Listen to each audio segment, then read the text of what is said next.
ਸਤਿ ਸ਼੍ਰੀ ਅਕਾਲ। ਪੰਜਾਬ ਟੁਡੇ ਦੇ ਨਾਲ ਜੁੜੇ ਹੋ ਤੁਸੀਂ ਤੇ ਮੈਂ ਹਾਂ ਚਰਨਜੀਤ ਸਿੰਘ ਚੰਨੀ। ਹਰ ਰੋਜ਼ ਦੀ ਤਰ੍ਹਾਂ ਸਰਕਾਰ ਵੱਲੋਂ ਕੀ ਕੁਝ ਕਾਰਗੁਜ਼ਾਰੀ ਕੀਤੀ ਗਈ ਹੈ, ਵਿਰੋਧੀ ਧਿਰ ਵੱਲੋਂ ਕੀ ਕੁਝ ਰੋਲ ਨਿਭਾਇਆ ਗਿਆ, ਇਹ ਸਾਰੇ ਦੀ ਸਮੀਖਿਆ ਕਰਦੇ ਹਾਂ। ਅਸੀਂ ਪੂਰੇ ਦਿਨ ਦੀ ਸਮੀਖਿਆ ਕਰਦੇ ਹਾਂ ਕਿ ਪੰਜਾਬ ਦੀ ਰਾਜਨੀਤੀ ਦੇ ਵਿੱਚ ਅੱਜ ਹੋਇਆ ਕੀ, ਆਖਰ ਰਾਜ ਸਰਕਾਰਾਂ ਕੀ ਕਰ ਰਹੀਆਂ ਨੇ, ਸੱਤਾ ਹੰਢਾਉਣ ਵਾਲੀ ਸਰਕਾਰ ਤੇ ਵਿਰੋਧੀ ਧਿਰ ਵੱਲੋਂ ਕਿਸ ਤਰ੍ਹਾਂ ਦਾ ਨਿਸ਼ਾਨਾ ਰੱਖਿਆ ਜਾ ਰਿਹਾ। ਹਾਲਾਂਕਿ ਵਿਰੋਧੀ ਧਿਰ ਦਾ ਸਿੱਧੇ ਤੌਰ ਤੇ ਰੋਲ ਹੁੰਦਾ ਹੈ ਕਿ ਸਰਕਾਰ ਨੂੰ ਜਗਾਈ ਰੱਖਣਾ। ਸਰਕਾਰ ਨੂੰ ਜਗਾਈ ਰੱਖਣ ਤੋਂ ਭਾਵ ਕਿ ਸਰਕਾਰ ਜੇ ਕਿਤੇ ਵੀ 29-29 करे, किते 36 का अंकड़ा बने तो उत्थे ही विरोधी धिर अपना रोल निभाउंदी है।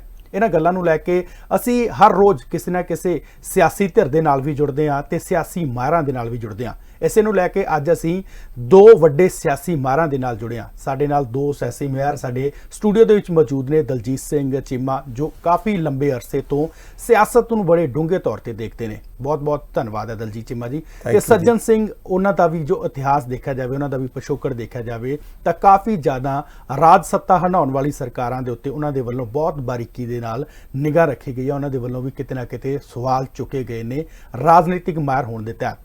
ਅੱਜ ਅਸੀਂ ਉਹਨਾਂ ਦਾ ਵੀ ਬਹੁਤ-ਬਹੁਤ ਸਵਾਗਤ ਕਰਦੇ ਹਾਂ ਸਾਡੇ ਸਟੂਡੀਓ ਦੇ ਵਿੱਚ ਪਹੁੰਚਣ ਦੇ ਲਈ। ਤੇ ਸਭ ਤੋਂ ਪਹਿਲਾ ਪੱਖ ਮੈਂ ਦਲਜੀਤ ਚੀਮਾ ਜੀ ਤੁਹਾਡਾ ਲੈਣਾ ਚਾਹਾਂਗਾ। ਖਾਸ ਕਰਕੇ ਮੈਂ ਗੱਲ ਸਟਾਰਟ ਕਰਾਂਗਾ ਸਾਧੂ ਸਿੰਘ ਧਰਮਸੋਤ ਤੋਂ ਲੈ ਕੇ। ਸਾਧੂ ਸਿੰਘ ਧਰਮਸੋਤ ਸਾਬਕਾ ਮੰਤਰੀ ਰਹੇ ਨੇ ਕੈਪਟਨ ਅਮਰਿੰਦਰ ਸਿੰਘ ਦੀ ਸਰਕਾਰ ਦੇ ਵਿੱਚ, ਤੇ ਸੰਗਤ ਸਿੰਘ ਗਿਲਜੀਆਂ ਜੋ ਚਰਨਜੀਤ ਸਿੰਘ ਚੰਨੀ ਦੇ ਦੌਰ ਦੇ ਵਿੱਚ ਜਿਹੜੇ 111 ਦਿਨ ਸੀ ਉਹਨਾਂ ਦੇ ਵਿੱਚ ਵੀ ਉਹਨਾਂ ਦੇ ਵੱਲੋਂ ਰਾਜਨੀਤਿਕ ਧਿਰ ਦੇ ਤੌਰ ਤੇ ਇੱਕ ਮੰਤਰੀ ਦੇ ਤੌਰ ਤੇ ਕਾਰਗੁਜ਼ਾਰੀ ਕੀਤੀ ਗਈ। ਤੇ ਅੱਜ ਮਾਨ ਸਰਕਾਰ ਵੱਲੋਂ ਦੋਨਾਂ ਨੂੰ ਕਿਤੇ ਨਾ ਕਿਤੇ ਕਸੂਤਾ ਫਸਾ ਲਿਆ ਗਿਆ। ਸਾਧੂ ਸਿੰਘ ਧਰਮਸੋਤ ਦੀ ਤਾਂ ਅੱਜ ਸਵੇਰੇ ਲਗਭਗ 3 ਵਜੇ ਹੀ ਗ੍ਰਿਫਤਾਰੀ ਕੀਤੀ ਗਈ ਹੈ ਵਿਜੀਲੈਂਸ ਵੱਲੋਂ। ਸਿੱਧੇ ਤੌਰ ਤੇ ਆਰੋਪ ਲਗਾਏ ਗਏ ਨੇ ਕਿ ਇੱਕ ਦਰਖਤ ਨੂੰ ਵੱਢਣ ਦੇ ਪਿੱਛੇ 500 ਰੁਪਇਆ ਕਮਿਸ਼ਨ ਚੱਲਦਾ ਸੀ। ਕਿਵੇਂ ਵੇਖਦੇ ਹੋ ਮਾਨ ਸਰਕਾਰ ਦੀ ਇਸ ਕਾਰਗੁਜ਼ਾਰੀ ਨੂੰ, ਕਿਵੇਂ ਵੇਖਦੇ ਹੋ ਤੇ ਆਖਰ ਲੱਗਦਾ ਕੀ ਹੈ? ਕਿਉਂਕਿ ਭਗਵੰਤ ਮਾਨ ਵੱਲੋਂ ਇੱਕ ਪਹਿਲਾਂ ਵੀ ਬਿਆਨ ਦਿੱਤਾ ਜਾ ਚੁੱਕਾ ਜਿਸ ਦੇ ਵਿੱਚ ਉਹਨਾਂ ਵੱਲੋਂ ਕਿਹਾ ਗਿਆ ਸੀ ਕਿ ਇੱਕ ਦਿਨ ਉਹ ਵੀ ਆਏਗਾ ਜਿਸ ਦਿਨ ਸਾਧੂ ਸਿੰਘ ਧਰਮਸੋਤ ਇਹ ਗੱਲ ਕਹਿਣਗੇ ਕਿ ਮੈਨੂੰ ਹੁਣ VIP ਟ੍ਰੀਟ ਦਿੱਤਾ ਜਾਵੇ, ਮੈਨੂੰ VIP ਸੈੱਲ ਦੇ ਵਿੱਚ ਰੱਖਿਆ ਜਾਵੇ। ਕਿਵੇਂ ਵੇਖਦੇ ਹੋ ਸਾਰੀ ਕਾਰਗੁਜ਼ਾਰੀ ਨੂੰ? देखो जी, पहला सब तो वड्डी गल जिहड़ी सोचण वाली है, इहदे च कोई शक नहीं कि साडा जिहड़ियां स्टेट गवर्नमेंट्स ने वो करप्शन दे नाल पूरे देश दे विच करप्शन दे नाल जूझ रहीआं ने। और मैं क्या करना भी corruption has taken over India and corruption has taken over most of the states. ये रियलिटी है, इनू सानू एक्सैप्ट करना पैना। और करप्शन बहुत वड्डा मुद्दा है इस करके क्योंकि करप्शन एंटी पुअर हुंदी है। करप्शन का सारा वध जिहड़ा नुकसान हुंदा ना वो माड़े बंदे नूं, लोअर तबके दे बंदे नूं हुंदा है। इस करके बड़ा अच्छा उपराला है कि गवर्नमेंट ने अपनी टोटल जिहड़ी है ना गवर्नेंस सिस्टम दे विच इनू मुख तौर दे उत्ते करप्शन नूं हटाना या करप्शन नूं एरेडिकेट करना, ये इन्हां एक बड़ा वड्डा मुद्दा बनाया, बनाना चाहिदा भी सी। और मान सरकार ने पहला अपने एक मंत्री नूं अरेस्ट कीता जी, ਉਹਦੇ ਬਾਅਦ ਇਹ ਕਾਰਵਾਈਆਂ ਹੋਈਆਂ ਨੇ। ਜੇ ਕਿਧਰੇ ਕਾਰਵਾਈਆਂ ਪਹਿਲਾਂ ਹੋਈਆਂ ਹੁੰਦੀਆਂ ਤੇ ਫਿਰ ਇਹਨੂੰ ਹੋਰ ਨਜ਼ਰੀਏ ਨਾਲ ਦੇਖਿਆ ਜਾਣਾ ਸੀ, ਪਰ ਕਿਉਂਕਿ ਪਹਿਲਾਂ ਉਹਨੇ ਆਪਣਾ ਆਪ ਜਿਹੜਾ ਉਹਦਾ ਮੰਤਰੀ ਸੀ ਉਹਨੂੰ ਉਹਨੇ ਹਟਾ ਕੇ ਕਰਪਸ਼ਨ ਦੇ ਵਿੱਚ ਅਰੈਸਟ ਕਰਵਾਇਆ ਤੇ ਉਹਦੇ ਬਾਅਦ ਮਾਨ ਸਾਹਿਬ ਨੇ ਇਹ ਕੀਤਾ ਤੇ ਸ਼ਾਇਦ ਇਹ ਬੜੀ ਸੋਚੀ ਸਮਝੀ ਔਰ ਪਲੈਨਿੰਗ ਕੀਤੀ ਹੋਈ ਤਰੀਕੇ ਦੇ ਨਾਲ ਚੱਲ ਰਹੇ ਨੇ। ਦੇਖੋ ਇਹਦੇ 'ਚ ਇਸੀ ਪੋਲੀਟੀਕਲ ਪਾਰਟੀਜ਼ ਆਪੋਜੀਸ਼ਨ ਤਾਂ ਇੱਕ ਦੂਜੇ ਦੇ ਹੋ ਸਕਦੀਆਂ ਨੇ, ਅਪੋਜ਼ ਕਰਨਾ ਵੀ ਚਾਹੀਦਾ। ਔਰ ਜਿਵੇਂ ਤੁਸੀਂ ਕਿਹਾ ਵੀ ਆਪੋਜੀਸ਼ਨ ਦਾ ਕੰਮ ਹੈ ਜਗਾਈ ਰੱਖਣਾ। ਜਗਾਈ ਰੱਖਣੇ ਦਾ ਮਤਲਬ ਇਹ ਨਹੀਂ ਵੀ ਹਰ ਚੀਜ਼ ਦੇ ਵਿੱਚ ਨੁਕਤਾਚੀਨੀ ਕਰਕੇ ਕੰਡੈਮ ਕਰਕੇ ਉਹਨੂੰ ਕੰਮ ਨਾ ਕਰਨ ਦੇਣਾ। ਸੋ ਆਪੋਜੀਸ਼ਨ ਨੂੰ ਉਹ ਕੰਮ ਕਰਨਾ ਚਾਹੀਦਾ ਹੈ। ਉਸੇ ਤਰ੍ਹਾਂ ਹੀ ਗਵਰਨਮੈਂਟ ਨੂੰ ਵੀ ਬਿਲਕੁਲ ਬਿਨਾਂ ਕਿਸੇ ਈਰਖਾ ਦੀ ਭਾਵਨਾ ਦੇ, बिना किसी किस्म का ये सोच के भी इन्हां दे नाल साडा पुराना कोई प्रॉब्लम सी परसनल या पोलीटिकल या सोशल या किसी तरीके का भी, उस चीज़ का बदला लैण की भावना नाल करनी, वो मैं नहीं कह रहा भी उस भावना दे नाल होई है, पर जे किधरे माड़ा मोटा भी इहो जिहा किसी दे विच वो है तो उस चीज़ नूं छड्डना पेगा।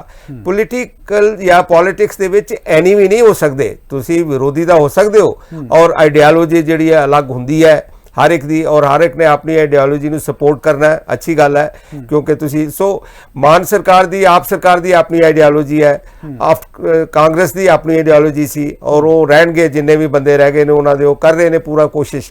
पर मैं सिर्फ ये कहना चाहना क्योंकि गुड गवर्नेंस का एक बहुत वड्डा हिस्सा करप्शन फ्री पंजाब नूं करना वो है ਤੇ ਜੇ ਸਟੈਪ ਉਸ ਡਾਇਰੈਕਸ਼ਨ ਲਏ ਜਾ ਰਹੇ ਨੇ ਇੱਕ ਟੋਟਲ ਸਿਸਟਮੈਟਿਕ ਪਲਾਨ ਬਣਾ ਕੇ। ਮਾਨ ਸਰਕਾਰ ਕੋਲ ਇੱਕ ਬਲੂਪ੍ਰਿੰਟ ਹੈ ਜਿਹਦੇ ਮੁਤਾਬਕ ਉਹ ਚੱਲ ਰਹੀ ਹੈ ਕਿ ਅਸੀਂ ਕੀ ਕਰਨਾ ਹੈ, ਵਿਦਆਊਟ ਐਨੀ ਕਾਈਂਡ ਆਫ ਐਨੀਮੋਸਿਟੀ ਜਾਂ ਕਿਸੇ ਕਿਸਮ ਦਾ ਕੋਈ ਦੁਵੇਖ ਜਾਂ ਉਸ ਦੀ ਭਾਵਨਾ ਤੋਂ ਬਿਨਾ ਜੇ ਕਾਰਵਾਈਆਂ ਕੀਤੀਆਂ ਜਾ ਰਹੀਆਂ ਨੇ ਤੇ ਮੈਂ ਤੇ ਇਹਨਾਂ ਨੂੰ ਬਿਲਕੁਲ ਵੈਲਕਮ ਕਰਨਾ। ਔਰ ਮੇਰਾ ਖਿਆਲ ਹੈ ਕੋਈ ਵੀ ਅੱਛਾ ਸਿਟੀਜ਼ਨ ਪੰਜਾਬ ਦਾ, ਪੂਰੇ ਇੰਡੀਆ ਦਾ, ਐਨੀਵੇਅਰ ਵੈਲਕਮ ਕਰੇਗਾ ਕਿ ਅੱਛਾ ਸਟੈਪ ਹੈ ਔਰ ਇਹਨੂੰ ਸੋਚ ਸਮਝ ਕੇ ਪਲਾਨ ਕਰਕੇ ਜੇ ਕੀਤਾ ਜਾ ਰਿਹਾ ਹੈ ਤੇ ਬਿਲਕੁਲ ਅੱਛੀ ਗੱਲ ਹੈ, ਇਹਨੂੰ ਸਾਨੂੰ ਵੈਲਕਮ ਕਰਨਾ ਚਾਹੀਦਾ। ਸੱਜਣ ਜੀ, ਮੈਂ ਤੁਹਾਡਾ ਪੱਖ ਜਾਨਣਾ ਚਾਹਾਂਗਾ। ਜਿਸ ਤਰ੍ਹਾਂ ਅੱਜ ਰਾਜਨੀਤਿਕ ਤੌਰ ਤੇ, ਇੱਕ ਸਿਆਸੀ ਤੌਰ ਤੇ ਦੋਨੇ ਮੰਤਰੀਆਂ ਨੂੰ ਅਰੈਸਟ ਕੀਤਾ ਗਿਆ ਤੇ ਅਗਲੀ ਗੱਲ ਫਿਰ ਨਿਕਲ ਕੇ ਇਹ ਵੀ ਆਂਦੀ ਹੈ ਕਿ ਸੰਗਰੂਰ ਦੇ ਵਿੱਚ ਜਿਮਨੀ ਚੋਣ ਹੈ। ਸੰਗਰੂਰ ਦਾ ਜਿਹੜਾ ਏਰੀਆ ਮੰਨਿਆ ਜਾਂਦਾ ਹੈ ਉਹ ਆਮ ਆਦਮੀ ਪਾਰਟੀ ਦਾ ਗੜ੍ਹ ਮੰਨਿਆ ਜਾਂਦਾ। ਹਾਲਾਂਕਿ ਜੇ ਥੋੜਾ ਜਿਹਾ ਪਿੱਛੇ ਨਜ਼ਰ ਮਾਰੀਏ, ਪਹਿਲਾਂ ਵਿਜੇਂਦਰ ਸਿੰਗਲਾ ਨੂੰ ਗ੍ਰਿਫਤਾਰ ਕੀਤਾ ਜਾਂਦਾ। ਵਿਜੇਂਦਰ ਸਿੰਗਲਾ ਨੂੰ ਗ੍ਰਿਫਤਾਰ ਕਰਨ ਤੋਂ ਬਾਅਦ ਮਾਨ ਸਰਕਾਰ ਕਿਤੇ ਨਾ ਕਿਤੇ ਫਰੰਟ ਫੁੱਟ ਤੇ ਆਉਂਦੀ ਹੈ। ਉਸ ਤੋਂ ਬਾਅਦ ਸਿੱਧੂ ਮੂਸੇਵਾਲੇ ਦਾ ਕਤਲ ਹੋ ਜਾਂਦਾ। ਸਿੱਧੂ ਮੂਸੇਵਾਲੇ ਦੇ ਕਤਲ ਤੋਂ ਬਾਅਦ ਕਿਤੇ ਨਾ ਕਿਤੇ ਸਵਾਲ ਇੰਨੇ ਕੁ ਖੜੇ ਹੁੰਦੇ ਨੇ, ਗਵਰਨਰ ਦੇ ਨਾਲ ਮੀਟਿੰਗਾਂ ਕੀਤੀ ਜਾਂਦੀਆਂ ਨੇ ਵਿਰੋਧੀ ਧਿਰਾਂ ਦੇ ਵੱਲੋਂ, ਕਿਤੇ ਨਾ ਕਿਤੇ ਮਾਨ ਸਰਕਾਰ ਨੂੰ ਕਾਫੀ ਜ਼ਿਆਦਾ ਬੈਕਫੁੱਟ ਤੇ ਖੜਾ ਕਰ ਦਿੱਤਾ ਸੀ। ਤੇ ਫਿਰ ਮਾਨ ਸਰਕਾਰ ਕਿਤੇ ਨਾ ਕਿਤੇ ਇੱਕ ਨਵਾਂ ਟ੍ਰੀਟ ਕਰਦੀ ਹੋਈ, ਨਵਾਂ ਐਕਸ਼ਨ ਕਰਦੀ ਹੋਈ, ਪਹਿਲਾਂ ਸੰਦੀਪ ਨੰਗਲੰਬੀਆ ਦੇ ਕਾਤਲਾਂ ਨੂੰ ਫੜਦੀ ਹੈ ਤੇ ਫਿਰ ਇਹਨਾਂ ਦੋ ਮੰਤਰੀਆਂ ਨੂੰ ਦਬੋਚਦੀ ਹੈ। ਕਿਵੇਂ ਵੇਖਦੇ ਹੋ ਕਿ ਸੰਗਰੂਰ ਦੀ ਜਿਹੜੀ ਜਿਮਨੀ ਚੋਣ ਹੈ ਉਸ ਤੇ ਲੱਗਦਾ ਹੈ ਕਿ ਫਰੰਟ ਫੁੱਟ ਤੇ ਆ ਚੁੱਕੀ ਹੈ ਮਾਨ ਸਰਕਾਰ? ਜੀ ਸੱਜਣ ਜੀ। ਪਹਿਲੀ ਤੇ ਗੱਲ ਮੈਂ ਚੀਮਾ ਜੀ ਦੇ ਇਸ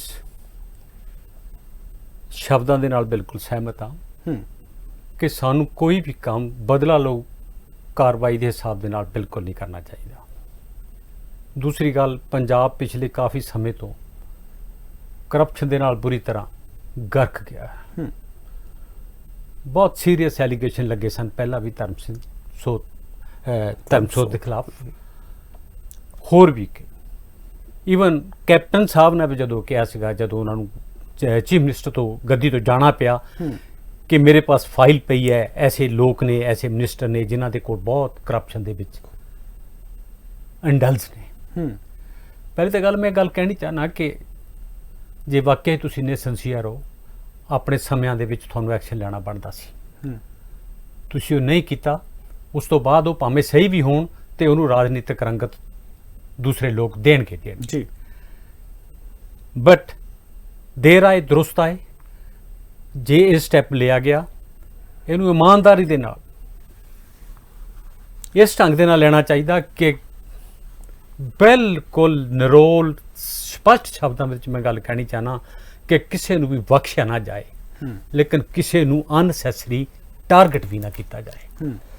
ਪੰਜਾਬ ਫੋੜੇ ਵਾਂਗੂ ਦੁਖ ਰਿਹਾ ਇਸ ਵੇਲੇ। ਪੰਜਾਬ ਦੀ ਸਿਚੁਏਸ਼ਨ ਬੜੀ ਖਰਾਬ ਹੈ।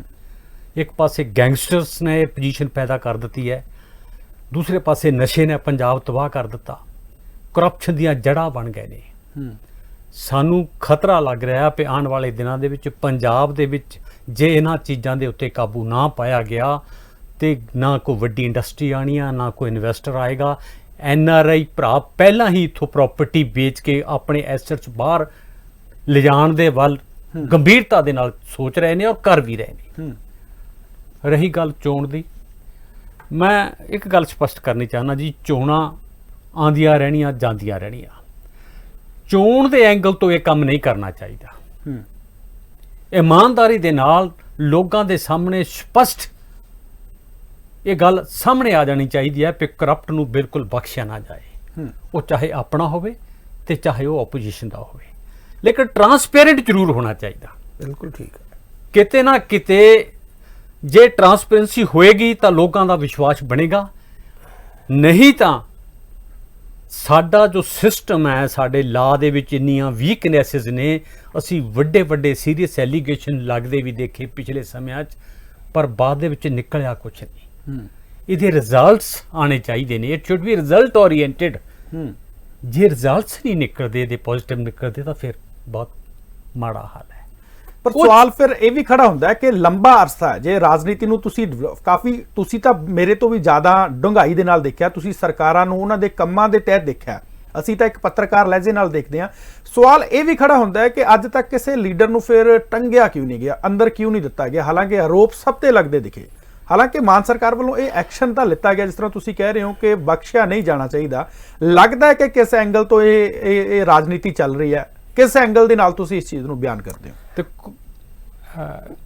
ਹਾਂਜੀ ਤੁਸੀਂ ਬੋਲੋ। ਮੈਂ ਇਹਦੇ 'ਚ ਗੱਲ ਕਰ ਸਕਦਾ? ਜੀ ਜੀ। ਹਾਂਜੀ ਦੇਖੋ, ਅਜੇ ਤੱਕ ਜੋ ਪਾਸ ਦਾ ਰਿਕਾਰਡ ਹੈ ਨਾ, ਰਾਜਨੀਤਿਕ ਪ੍ਰਸਥਿਤੀਆਂ ਦੇ ਵਿੱਚ ਇੱਕ ਰਾਜਨੀਤਿਕ ਪਾਰਟੀ ਦੂਸਰੀ ਰਾਜਨੀਤਿਕ ਪਾਰਟੀ ਨੂੰ ਪ੍ਰੋਟੈਕਟ ਕਰਦੀ ਦਿਸ ਰਹੀ ਹੈ। ਜਦੋਂ ਸਰਕਾਰਾਂ ਬਦਲਦੀਆਂ ਨੇ, ਕਹਿੰਦੇ ਨੇ ਕਿ ਪੰਜਾਬ ਦੇ ਵਿੱਚ ਪੱਗਾਂ ਦੇ ਰੰਗ ਬਦਲਦੇ ਨੇ, ਜੀ। ਜਿਹੜੀਆਂ ਨੀਤੀਆਂ ਨੇ ਉਹਨਾਂ ਦੇ ਵਿੱਚ ਕੋਈ ਫਰਕ ਨਹੀਂ ਆਉਂਦਾ।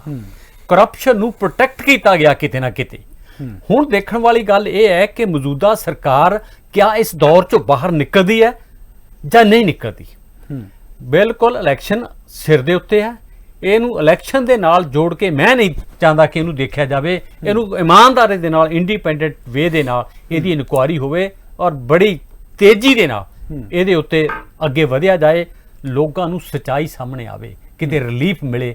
ਜਿਹੜੇ ਏਡੇ ਵੱਡੇ ਕਰਪਟ ਲੋਕ ਅਜੇ ਵੀ ਆਲੇ ਦੁਆਲੇ ਘੁੰਮ ਰਹੇ ਨੇ, ਉਹਨਾਂ ਨੂੰ ਵੀ ਕਿਤੇ ਨਾ ਕਿਤੇ ਕੋਈ ਲੈਸਨ ਤਾਂ ਜਾਵੇ।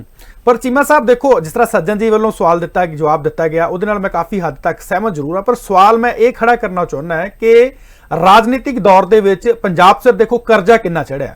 ਪੰਜਾਬ ਦਾ ਜੇ ਅੱਜ ਕਰਜ਼ਾ ਵੇਖਿਆ ਜਾਵੇ ਤਾਂ 3 ਲੱਖ ਕਰੋੜ ਤਾਂ ਉਹ ਹੈ ਜਿਹੜਾ ਸਿੱਧੇ ਤੌਰ ਤੇ ਅਫੀਸ਼ੀਅਲ ਹੈ। ਬਾਕੀ ਜਿਹੜਾ ਲੱਗਾ ਮਹਿਕਮਿਆਂ ਨੂੰ ਲੈ ਕੇ ਹੈ, ਕਿਸੇ ਹੋਰ ਪਾਲਿਸੀ ਨੂੰ ਲੈ ਕੇ, ਉਹਨਾਂ ਨੂੰ ਲੈ ਕੇ ਤਾਂ ਕਾਫੀ ਹੱਦ ਤੱਕ ਜ਼ਿਆਦਾ ਹੈ। ਇਸ ਵਿੱਚ ਜੋ ਆਪਣੇ ਹਰਪਾਲ ਸਿੰਘ ਚੀਮਾ ਜਦੋਂ ਵਿਰੋਧੀ ਮੁੱਖ ਧਿਰ ਹੁੰਦੇ ਸੀ, ਉਦੋਂ ਉਹਨਾਂ ਵੱਲੋਂ ਕਿਹਾ ਗਿਆ ਸੀ ਕਿ ਲਗਭਗ 5.5 ਲੱਖ ਕਰੋੜ ਦਾ ਕਰਜ਼ਾ ਪੰਜਾਬ ਦਾ ਕੁੱਲ ਮਿਲਾ ਕੇ ਬਣਦਾ ਹੈ ਇਧਰੋਂ ਉਧਰੋਂ। ਪਰ ਸਵਾਲ ਹੁਣ ਇਹ ਵੀ ਖੜਾ ਹੁੰਦਾ ਹੈ ਕਿ ਜਿਸ ਤਰ੍ਹਾਂ ਹੁਣ ਕਰਪਸ਼ਨ ਹੋ ਰਹੀ ਹੈ, ਕਰਪਸ਼ਨ ਕੀਤੀ ਕਿਹਨਾਂ ਨੇ ਗਈ ਹੈ, ਪੰਜਾਬ ਸਿਰ ਇਹ ਕਰਜ਼ਾ ਕਿਵੇਂ ਚੜਿਆ, ਇਹ ਸਾਰਾ ਲਹਿਜਾ ਕਿਵੇਂ ਵੇਖਦੇ ਹੋ? ਇਸ ਲਹਿਜੇ ਨੂੰ ਕਿਵੇਂ ਤੱਕਦੇ ਹੋ ਕਿ ਕਿਤੇ ਨਾ ਕਿਤੇ ਰਾਜ ਸੱਤਾ ਹੰਢਾਉਣ ਵਾਲੀ ਪਾਰਟੀਆਂ ਦਾ ਹੀ ਸਾਰੀ ਇਹ ਕਾਰਗੁਜ਼ਾਰੀ ਹੈ? ਕਿਉਂਕਿ ਟੈਕਸ ਹਰ ਬੰਦਾ ਦੇ ਰਿਹਾ। ਤੁਸੀਂ ਸਵੇਰੇ ਉੱਠਦੇ ਹੋ, ਚਾਹ ਦਾ ਕੱਪ ਪੀਂਦੇ ਹੋ ਤਾਂ ਟੈਕਸ ਦਿੰਦੇ ਹੋ, ਰਾਤੀ ਸੌਂਦੇ ਹੋ ਉਸ ਪੱਖੇ ਦੇ ਥੱਲੇ, ਉਹ ਬਿਜਲੀ ਤੇ ਵੀ ਤੁਹਾਡਾ ਟੈਕਸ ਚੱਲਦਾ ਹੈ। ਤੁਸੀਂ ਕਹਿੰਦੇ ਹੋ ਕਿ ਸੌਣ ਤੋਂ ਲੈ ਕੇ ਜਾਗਣ ਤੱਕ ਤੇ ਜਾਗਣ ਤੋਂ ਲੈ ਕੇ ਸੌਣ ਤੱਕ ਤੁਸੀਂ ਟੈਕਸ ਦਿੰਦੇ ਹੋ। ਜੀ ਦੇਖੋ, ਜਦੋਂ ਵੀ ਕੋਈ ਡਿਵੈਲਪਿੰਗ ਇਕਨੋਮੀ ਜਾਂ ਗਲੋਬਲਾਈਜੇਸ਼ਨ ਜਿਵੇਂ ਹੋ ਰਹੀ ਹੈ, ਤੇ ਸਾਰੀ ਦੁਨੀਆ ਜਿਹੜੀ ਹੈ ਇੱਕ ਹੋ ਰਹੀ ਹੈ।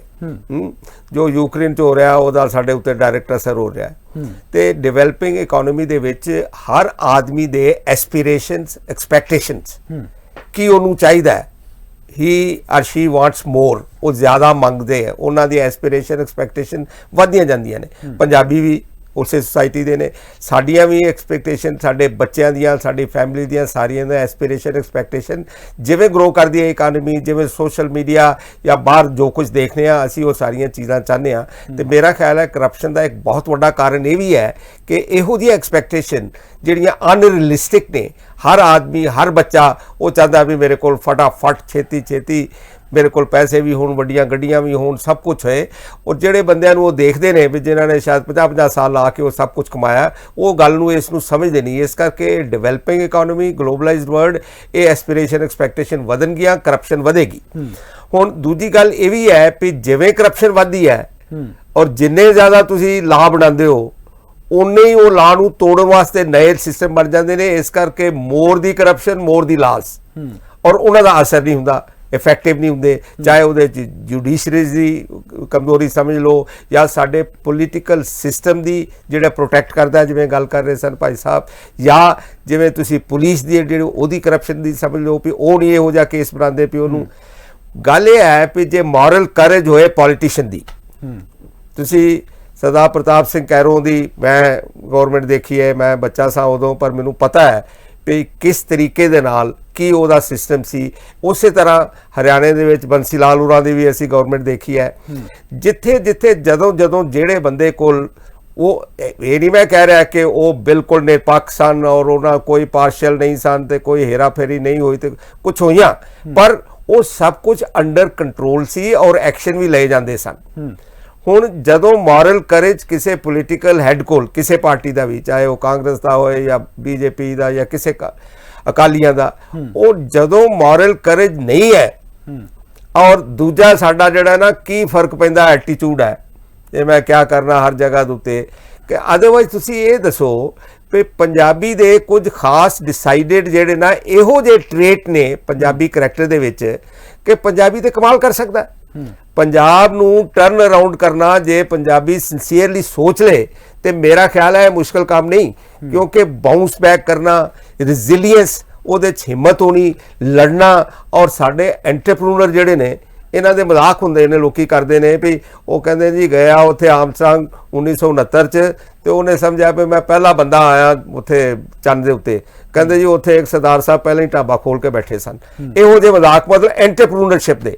ਹੁਣ ਜੋ ਕੁਝ ਕੁਆਲਿਟੀਜ਼ ਇੱਕ ਅੱਛੇ ਪੰਜਾਬੀ ਵਿੱਚ ਹੈ ਨੇ, ਜੇ ਉਹਨਾਂ ਨੂੰ ਇਸਤੇਮਾਲ ਕੀਤਾ ਜਾਏ ਤੇ ਗਵਰਨਮੈਂਟ ਦੀ ਸਿੰਸੈਰਿਟੀ ਔਰ ਬਿਲਕੁਲ ਟਰੂਥਫੁਲਨੈਸ ਦੇ ਨਾਲ ਉਹਦੇ ਨਾਲ ਪ੍ਰੋਫੈਸ਼ਨਲ ਡਿਸਆਨੈਸਟੀ ਨੂੰ ਕੰਟਰੋਲ ਕਰਨ ਦਾ ਸਿਸਟਮ ਹੀ ਇੱਕ ਹੈ, ਉਹ ਹੈ ਐਜੂਕੇਸ਼ਨ। ਸਾਡੀ primary education is in very bad state. ਅਸੀਂ ਕਿੰਨਾ ਵੀ ਰੌਲਾ ਪਾਈਏ ਕਿ ਅਸੀਂ ਫਸਟ ਆ ਗਏ, ਫਲਾਣ ਹੋ ਗਿਆ, ਪਰ ਤੁਸੀਂ ਪੰਜਾਬ ਦੇ ਸਕੂਲਾਂ 'ਚ ਮੈਂ ਜਾ ਕੇ ਦੇਖਿਆ, ਮੈਂ ਪਿੰਡ ਦਾ ਰਹਿਣ ਵਾਲਾ, ਮੈਨੂੰ ਪਤਾ ਪੰਜਾਬ ਦੇ ਸਕੂਲਾਂ ਦੀ ਐਜੂਕੇਸ਼ਨ ਦਾ ਸਿਸਟਮ ਬਹੁਤ ਮਾੜਾ ਹੈ। ਹੁਣ ਮੈਂ ਆਮ ਤੌਰ ਤੇ ਕੋਟ ਕਰਨਾ ਚਰਨਜੀਤ ਸਿੰਘ ਜੀ ਕਿ ਇੱਕ ਚਾਈਨਾ ਦਾ ਜਿਹੜਾ ਨਾਂ ਤੇ ਨਹੀਂ ਲੈਣਾ ਚਾਹੀਦਾ, ਪਰ ਚਾਈਨਾ ਦਾ ਇੱਕ ਪ੍ਰੋਵਰਬ ਹੈ, ਉਹ ਕਹਿੰਦਾ ਜੇ ਤਾਂ 1 ਸਾਲ ਦੀ ਪਲੈਨਿੰਗ ਕਰਨੀ ਹੈ ਤੇ ਦੈਨ ਰਾਈਸ ਬੀਜੋ, ਜੇ 10 ਸਾਲ ਦੀ ਪਲਾਨ ਕਰਨੀ ਹੈ ਤੇ ਫਿਰ ਟਰੀ ਬੀਜੋ, ਤੇ ਜੇ 100 ਸਾਲ ਦੀ ਪਲਾਨ ਕਰਨੀ ਹੈ ਤੇ ਐਜੂਕੇਸ਼ਨ ਦਿਓ ਆਪਣੀ ਜਨਰੇਸ਼ਨ ਨੂੰ। ਹੁਣ ਅਸੀਂ ਅੱਛੇ ਐਜੂਕੇਸ਼ਨ ਦੇ ਨਾਲ ਇੱਕ ਅੱਛਾ ਸਿਟੀਜ਼ਨ ਪੈਦਾ ਕਰਨ ਦੇ ਉੱਤੇ ਐਫਰਟ, ਮਿਹਨਤ ਉਹ ਲੱਗੀ ਨਹੀਂ। ਅਸੀਂ ਕਦੇ ਨਹੀਂ ਸੋਚਿਆ ਕਿ ਇੱਕ ਅੱਛਾ ਸਿਟੀਜ਼ਨ ਜਿਹੜਾ ਹੈ ਉਹ ਉਹਦੀ ਕੀ ਰਿਕੁਆਇਰਮੈਂਟ ਹੁੰਦੀ ਹੈ, ਕਿਵੇਂ ਉਹਨੂੰ ਅਸੀਂ ਮੋਰਲ ਐਜੂਕੇਸ਼ਨ ਹੁੰਦੀ ਸੀ ਪਹਿਲਾਂ ਸਕੂਲਾਂ ਦੇ ਵਿੱਚ, ਜਾਂ ਕੋਈ ਅੱਛੀਆਂ ਗੱਲਾਂ ਸਿਖਾਉਣ ਦੀਆਂ ਪੇਰੈਂਟਸ ਸਿਖਾਉਂਦੇ ਸਨ। ਹੁਣ ਨਾ ਤਾਂ ਪੇਰੈਂਟਸ ਸਿਖਾ ਸਕਦੇ ਨੇ ਕਿਉਂਕਿ ਪੇਰੈਂਟ ਕੋਲ ਟਾਈਮ ਨਹੀਂ ਹੈ, ਤੇ ਟੀਚਰ ਜਿਹੜਾ ਉਹ ਆਪਣੀ ਰਿਸਪੌਂਸਿਬਿਲਿਟੀ ਨਹੀਂ ਸਮਝਦਾ ਵੀ ਉਹ ਤੇ ਆਪਣਾ ਜੋ ਉਹਨੂੰ ਸਿਲੇਬਸ ਪੜ੍ਹਾਉਣਾ ਉਹ ਪੂਰਾ ਕਰਨ ਦਾ, ਦੈਟ ਇਜ਼ ਅਬਾਊਟ ਆਲ। ਇਸ ਕਰਕੇ ਸਕੂਲਾਂ ਦੇ ਵਿੱਚ ਤੁਸੀਂ ਜੇ ਮੈਂਟੋਰਸ ਹੋਣ ਜਿਹੜੇ ਉਹਨਾਂ ਦੀ ਪੂਰੀ ਰਿਸਪੌਂਸਿਬਿਲਿਟੀ ਲੈਣ, ਉਹ ਹੌਲੀ ਹੌਲੀ ਹੌਲੀ ਹੌਲੀ ਇਟ ਵਿਲ ਟੇਕ ਈਅਰਸ। ਇਹ ਨਹੀਂ ਹੋ ਸਕਦਾ ਵੀ ਜਲਦੀ ਜਲਦੀ ਹੋ ਜਾਏ ਔਰ ਸਭ ਕੁਝ ਠੀਕ ਹੋ ਜਾਏ, ਪਰ ਸ਼ੁਰੂਆਤ ਤਾਂ ਕੀਤੀ ਜਾਏ ਇੱਕ ਅੱਛੇ ਐਜੂਕੇਸ਼ਨ ਸਿਸਟਮ ਦੀ। ਪਰ ਮੈਂ ਕਹਿੰਦਾ ਵੀ ਮੋਰਲ ਕਰੇਜ ਲੈਕ ਕਰਦੇ ਸਨ ਪੁਰਾਣੇ ਬੰਦੇ ਜਿਹੜੇ ਨੇ, ਚਾਹੇ ਕੈਪਟਨ ਸਾਹਿਬ ਹੋਣ ਤੇ ਚਾਹੇ ਬਾਦਲ ਹੋਏ ਤੇ ਚਾਹੇ ABC ਕੋਈ ਵੀ ਹੋਏ, ਉਹਨਾਂ ਸਾਰਿਆਂ ਕੋਲ ਮੋਰਲ ਕਰੇਜ ਇਸ ਲਈ ਨਹੀਂ ਸੀ ਕਿ ਉਹ ਆਪੀ ਵੀ ਕਰਪਟ ਸਨ। ਹੁਣ ਇਸ ਇਹੋ ਜਿਹੇ ਸਿਸਟਮ ਦੇ ਵਿੱਚ ਸਾਰਿਆਂ ਨਾਲੋਂ ਵੱਡੀ ਰਿਸਪੌਂਸਿਬਿਲਿਟੀ ਬਣਦੀ ਹੈ ਬਿਊਰੋਕਰੈਟ ਦੀ। ਅੱਛਾ ਬਿਊਰੋਕਰੈਟ ਜਿਹੜਾ ਹੈ, ਹੁਣ ਇਹ ਅੱਛਾ ਵਰਡ ਜਿਹੜਾ ਹੈ ਬੜਾ ਮੁਸ਼ਕਲ ਹੈ। ਬਿਊਰੋਕਰੈਟ ਵੀ ਤੁਹਾਨੂੰ ਜਿਹੜਾ ਕਿਰਦਾਰ ਵਾਲਾ ਹੋਏ, ਜਿਹੜਾ ਨਾ ਕੁਝ ਗੜਬੜ ਕਰੇ, ਉਹ ਉਹੋ ਜਿਹਾ ਤੁਹਾਨੂੰ ਅੱਛਾ ਡਿਊਟੀ ਕਰਨ ਵਾਲਾ, ਅੱਛਾ ਰਿਸਪੌਂਸਿਬਲ। ਪਿਛਲੀ ਪੰਜਾਬ ਗਵਰਨਮੈਂਟ ਦੇ ਵਿੱਚ ਕੁਝ ਸਨ, ਮੈਂ ਉਹਨਾਂ ਨੂੰ ਪਰਸਨਲੀ ਜਾਣਨਾ, ਕ੍ਰਿਸ਼ਨ ਕੁਮਾਰ ਜੀ ਸਨ, ਕਾਨ ਸਿੰਘ ਪੰਨੂ ਸੀ, ਮੈਂ ਉਹਨਾਂ ਨਾਲ ਗੱਲਬਾਤ ਕੀਤੀ ਹੋਈ, ਮੈਂ ਸਮਝਦਾ ਕਿ ਬਹੁਤ ਕਮਾਲ ਦੇ ਬੰਦੇ ਸਨ। ਇਹੋ ਜਿਹੇ ਹੋਣਗੇ, ਉਹਨਾਂ ਨੂੰ ਪਿਕਅਪ ਕਰਕੇ, ਉਹਨਾਂ ਨੂੰ ਚੁਣ ਕੇ, ਉਹਨਾਂ ਨੂੰ ਰਿਸਪੌਂਸਿਬਿਲਿਟੀ ਦੇਣਾ ਇੱਕ ਇਹ ਬੜਾ ਮੇਰਾ ਖਿਆਲ ਸਿਆਣਪ ਵਾਲਾ ਕੰਮ ਹੈ, ਜੇ ਮਾਨ ਸਾਹਿਬ ਇਹ ਕਰ ਸਕਣ ਤਾਂ। ਪਰ ਜੇ ਇਹ ਬਿਲਕੁਲ ਕਿਸੇ ਈਰਖਾ ਜਾਂ ਕਿਸੇ ਹੋਰ ਪਾਰਸ਼ੈਲਿਟੀ ਉਹ ਸੋਚ ਕੇ ਨਹੀਂ ਕੀਤਾ ਗਿਆ ਕੰਮ, ਤੇ ਮੈਂ ਬਹੁਤ ਵੈਲਕਮ ਸਟੈਪ ਹੈ। ਔਰ ਮੈਨੂੰ ਲੱਗਦਾ ਹੈ ਕਿ ਬੜੀ ਛੇਤੀ ਹੋਰ ਵੀ ਇਹੋ ਜਿਹੇ ਕਈ ਕੇਸਿਸ ਹੋਣਗੇ ਔਰ ਹੋਰ ਕਈ ਬੰਦੇ ਜਿਹੜੇ ਨੇ ਇਸ ਕੰਜੇ ਚੱਲਣ, ਸੈਟਿੰਗ ਏ ਗੁੱਡ ਐਗਜ਼ਾਮਪਲ। ਇਹ ਬਹੁਤ ਅੱਛਾ ਸਟੈਪ ਹੈ ਔਰ ਆਈ ਵੈਲਕਮ ਦਿਸ ਸਟੈਪ। ਸਤਿੰਦਰ ਜੀ, ਮੈਂ ਤੁਹਾਡਾ ਪੱਖ ਜਾਨਣਾ ਚਾਹਾਂਗਾ। ਜਿਸ ਤਰ੍ਹਾਂ ਚੀਮਾ ਸਾਹਿਬ ਨੇ ਕਿਹਾ ਕਿ ਐਜੂਕੇਸ਼ਨ ਜ਼ਰੂਰੀ ਹੈ, ਇਹਨਾਂ ਦੇ ਵੱਲੋਂ ਇੱਕ ਉਦਾਹਰਨ ਵੀ ਦਿੱਤੀ ਗਈ ਚਾਈਨਾ ਦੀ ਕਿ ਜੇ ਤੁਸੀਂ ਟਰੀ ਬੀਜਣਾ ਤਾਂ 10 ਸਾਲ ਦਾ ਪਲਾਨ ਬੀਜੋ, ਤੇ ਜੇ ਤੁਸੀਂ ਐਜੂਕੇਸ਼ਨ ਬੀਜਣਾ ਤਾਂ ਤੁਸੀਂ 100 ਸਾਲ ਦਾ ਪਲਾਨ ਬੀਜੋ। ਤੇ ਇਹਦੇ ਵਿੱਚ ਉਹਨਾਂ ਦੇ ਵੱਲੋਂ ਬਿਲਕੁਲ ਸਿੱਧੇ ਤੌਰ ਤੇ ਕਿਹਾ ਗਿਆ ਕਿ ਕਿਤੇ ਨਾ ਕਿਤੇ ਐਜੂਕੇਸ਼ਨ ਨੂੰ ਮੇਨ ਮੋਟੀਫਾਈ ਹੈ, ਮੇਨ ਐਜੂਕੇਸ਼ਨ ਹੀ ਤੁਹਾਡਾ ਕੰਟੈਂਟ ਹੈ। ਜੇ ਤੁਸੀਂ ਐਜੂਕੇਸ਼ਨ ਦੇ ਵਿੱਚ ਸਟਰੋਂਗ ਹੁੰਦੇ ਹੋ ਤਾਂ ਕਿਤੇ ਨਾ ਕਿਤੇ ਤੁਸੀਂ ਅੱਗੇ ਬਚ ਕੇ ਨਿਕਲਦੇ ਹੋ। ਪਰ ਪੰਜਾਬ ਦੀ ਰਾਜਨੀਤੀ, ਜੀ ਮੈਂ ਗੱਲ ਕਰਾਂ ਪੰਜਾਬ ਦੀ ਰਾਜਨੀਤੀ ਦੇ ਵਿੱਚ, ਜਿਸ ਤਰ੍ਹਾਂ ਤੁਸੀਂ ਪਹਿਲਾਂ ਵੀ ਦੱਸਿਆ ਕਿ ਜਿਹੜਾ ਇਹ ਕਾਰਵਾਈ ਹੋਈ ਹੈ ਖਾਸ ਕਰਕੇ ਸਾਧੂ ਸਿੰਘ ਧਰਮਸੋਤ ਵਾਲੀ, ਇਹਨੂੰ ਕਿਤੇ ਨਾ ਕਿਤੇ ਰਾਜਨੀਤਿਕ ਰੰਗਤ ਨਾ ਦਿੱਤੀ ਜਾਵੇ। ਪਰੰਤੂ ਜੇ ਪੰਜਾਬ ਦੇ ਹਾਲਾਤਾਂ ਨੂੰ ਮੈਂ ਅੱਜ ਦੀ ਗੌਰ ਨਾਲ ਦੇਖਾਂ, ਜਦੋਂ ਸਿੱਧੂ ਮੂਸੇਵਾਲੇ ਦਾ ਕਤਲ ਹੁੰਦਾ ਹੈ, ਉਸ ਤੋਂ ਬਾਅਦ ਪੰਜਾਬ ਦੀ ਰਾਜਨੀਤੀ ਦੇ ਵਿੱਚ ਕਾਫੀ ਜ਼ਿਆਦਾ ਖਲਬਲੀ ਮਚੀ ਹੋਈ ਹੈ। ਪੰਜਾਬ ਦੀ ਰਾਜਨੀਤੀ ਦੇ ਵਿੱਚ ਇੱਕ ਪੀਸ ਨੂੰ ਲੈ ਕੇ ਕਿ ਪੰਜਾਬ ਪੀਸ ਨਹੀਂ ਹੈ। ਹਾਲਾਂਕਿ ਜੇ ਪੂਰਾ ਡੇਟਾ ਕੱਢੀਏ, ਇੱਕ ਮੈਂ ਫੈਕਟਰ ਪੜ੍ਹ ਰਿਹਾ ਸੀ ਕੁਝ ਦਿਨ ਪਹਿਲਾਂ, ਉਹਦੇ ਵਿੱਚ ਮੈਂ ਸਾਰਾ ਫੈਕਟਰ ਪੜ੍ਹਿਆ ਕਿ ਪੰਜਾਬ ਦੇ ਵਿੱਚ ਤਾਂ ਜਿਹੜਾ ਕ੍ਰਾਈਮ ਰੇਟ ਹੈ 1.4 ਹੈ, ਮੱਧ ਪ੍ਰਦੇਸ਼ ਦੇ ਵਿੱਚ 14 ਦੇ ਲਗਭਗ ਹੈ, ਯੂਪੀ ਦੇ ਵਿੱਚ ਹੋਰ ਵੀ ਬਹੁਤ ਜ਼ਿਆਦਾ ਹੈ। ਮਤਲਬ ਕਹਿਣ ਦਾ ਇਹ ਹੈ ਕਿ ਪੰਜਾਬ ਦੇ ਵਿੱਚ ਤਾਂ ਸਭ ਤੋਂ ਘੱਟ ਹੈ, ਪਰੰਤੂ ਫਿਰ ਵੀ ਪੰਜਾਬ ਨੂੰ ਉਛਾਲਿਆ ਜਾ ਰਿਹਾ। ਪੰਜਾਬ ਦੀ ਕੀ ਇਹ ਰਾਜਨੀਤੀ ਕਰ ਰਹੀ ਹੈ ਸਾਰਾ ਕੁਝ? ਲੱਗਦਾ ਹੈ ਕਿ ਜੋ ਕੁਝ ਵੀ ਹੋ ਰਿਹਾ ਹੈ, ਖਾਸ ਕਰਕੇ ਸੰਗਰੂਰ ਜਿਮਣੀ ਚੋਣ ਹੈ, ਸੰਗਰੂਰ ਜਿਮਣੀ ਚੋਣ ਨੂੰ ਵੇਖ ਕੇ ਲੱਗਦਾ ਹੈ ਤੁਹਾਨੂੰ ਕਿ ਸਿੱਧੂ ਮੂਸੇਵਾਲੇ ਦੇ ਕਤਲ ਤੇ ਵੀ ਰਾਜਨੀਤੀ ਘੁੰਮ ਰਹੀ ਹੈ? ਜੀ ਸੱਜਣ ਜੀ,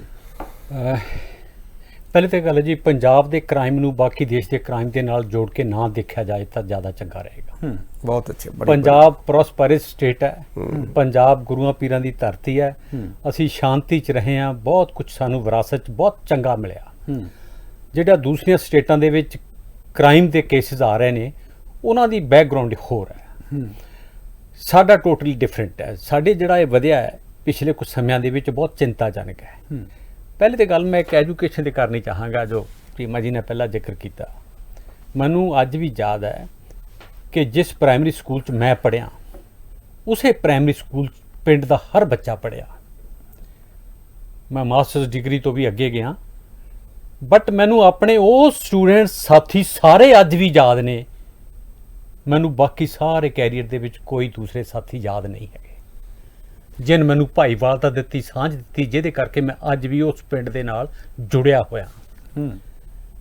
ਮੈਂ ਚਾਹਨਾ ਕਿ ਸਭ ਤੋਂ ਪਹਿਲੀ ਗੱਲ ਹੈ ਕਿ ਸਮਾਂ ਬਦਲਿਆ ਹੈ। ਮਿਆਰੀ ਐਜੂਕੇਸ਼ਨ 10th ਤੱਕ ਐਟਲੀਸਟ ਹਰ ਬੱਚੇ ਦਾ ਫੰਡਾਮੈਂਟਲ ਰਾਈਟ ਹੈ ਬਰਾਬਰ ਦੀ ਔਰ ਵਧੀਆ ਐਜੂਕੇਸ਼ਨ ਮਿਲੇ ਜੇ ਅਸੀਂ ਵਧੀਆ ਫਿਊਚਰ ਬਣਾਉਣਾ ਹੈ। ਦੂਸਰਾ ਇਸ਼ੂ ਮੈਂ ਗੱਲ ਕਰਨੀ ਚਾਹਨਾ, ਇਸ ਦੇ ਪਿੱਛੇ ਜੋ ਜਿਹੜੀ ਕਰਪਸ਼ਨ ਹੈ ਇਹਦੇ ਵੱਡਾ ਕਾਰਨ ਅਨਇੰਪਲੋਇਮੈਂਟ ਹੈ। ਅਨਇੰਪਲੋਇਮੈਂਟ ਨੇ ਕਰਪਸ਼ਨ ਵੀ ਪੈਦਾ ਕਰਨੀ ਹੈ ਤੇ ਗੈਂਗਸਟਰ ਵੀ ਪੈਦਾ ਕਰਨੇ ਹੈ। ਅਸੀਂ ਇਸ ਚੀਜ਼ ਤੋਂ ਕਿੱਦਾਂ ਬਚਣਾ? ਮੈਂ ਸਮਝਦਾ ਕਿ ਮਾਨ ਸਰਕਾਰ ਨੂੰ ਇਸ ਵੇਲੇ ਸਭ ਤੋਂ ਜ਼ਿਆਦਾ ਵੱਡਾ ਜਿਹੜਾ ਕੰਮ ਹੈ, ਇਹ ਠੀਕ ਹੈ ਸਾਈਡ ਬਾਈ ਸਾਈਡ ਸਾਰੇ ਕੰਮ ਚੱਲਦੇ ਜਾਣਗੇ, ਕਿਸੇ ਕਰਪਟ ਬੰਦੇ ਨੂੰ ਨਾ ਬਖਸ਼ਿਆ ਜਾਏ, ਬਟ ਜਿਹੜਾ ਅਸਲੀ ਮੁੱਦਾ ਹੈ ਪੰਜਾਬ ਦਾ ਉਹਦੇ ਵਿੱਚ ਅਨਇੰਪਲੋਇਮੈਂਟ ਨੂੰ ਸਭ ਤੋਂ ਵੱਧ ਪ੍ਰਾਇੋਰਟੀ ਦੇ ਕੇ ਅੱਗੇ ਪ੍ਰੋਸੀਡ ਕਰਨਾ ਚਾਹੀਦਾ ਹੈ। ਸਿੱਧੂ ਮੂਸੇਵਾਲੇ ਦੇ ਕੇਸ ਦੇ ਵਿੱਚ ਮੈਂ ਅੱਜ ਉਹਨਾਂ ਲੋਕਾਂ ਦੀ ਸ਼ਕਲ ਦੇਖ ਰਿਹਾ ਸੀਗਾ ਜਿਨ੍ਹਾਂ ਦੀਆਂ ਫੋਟੋ ਛਪੀਆਂ ਨੇ। ਉਹ ਸ਼ਕਲ ਤੋਂ ਹੀ ਜਿਸ ਤਰ੍ਹਾਂ ਕ੍ਰਿਮੀਨਲ, ਨਸ਼ਾ ਖਾਣ ਵਾਲੇ ਜਾਂ ਮਤਲਬ ਉਜੜੇ ਹੋਏ ਜਿਨ੍ਹਾਂ ਨੂੰ ਕੋਈ ਚਿੰਤਾ ਨਹੀਂ ਕਿ ਮੇਰਾ ਮਾਂ-ਬਾਪ ਜਾਂ ਮੇਰੇ ਪਰਿਵਾਰ ਦਾ ਜਾਂ ਮੇਰੇ ਰਿਸ਼ਤੇਦਾਰਾਂ ਦਾ ਕੀ ਬਣੇਗਾ, ਮਤਲਬ ਉਹ ਲੋਕ ਐਡਾ ਵੱਡਾ ਕ੍ਰਾਈਮ ਕਰਕੇ ਨਿਕਲ ਗਏ। ਇਹਦੇ ਵਿੱਚ ਪੋਲੀਟੀਕਲ ਸਿਸਟਮ ਆਪਣੇ ਆਪ ਨੂੰ ਮਾਫ ਨਹੀਂ ਕਰ ਸਕਦਾ।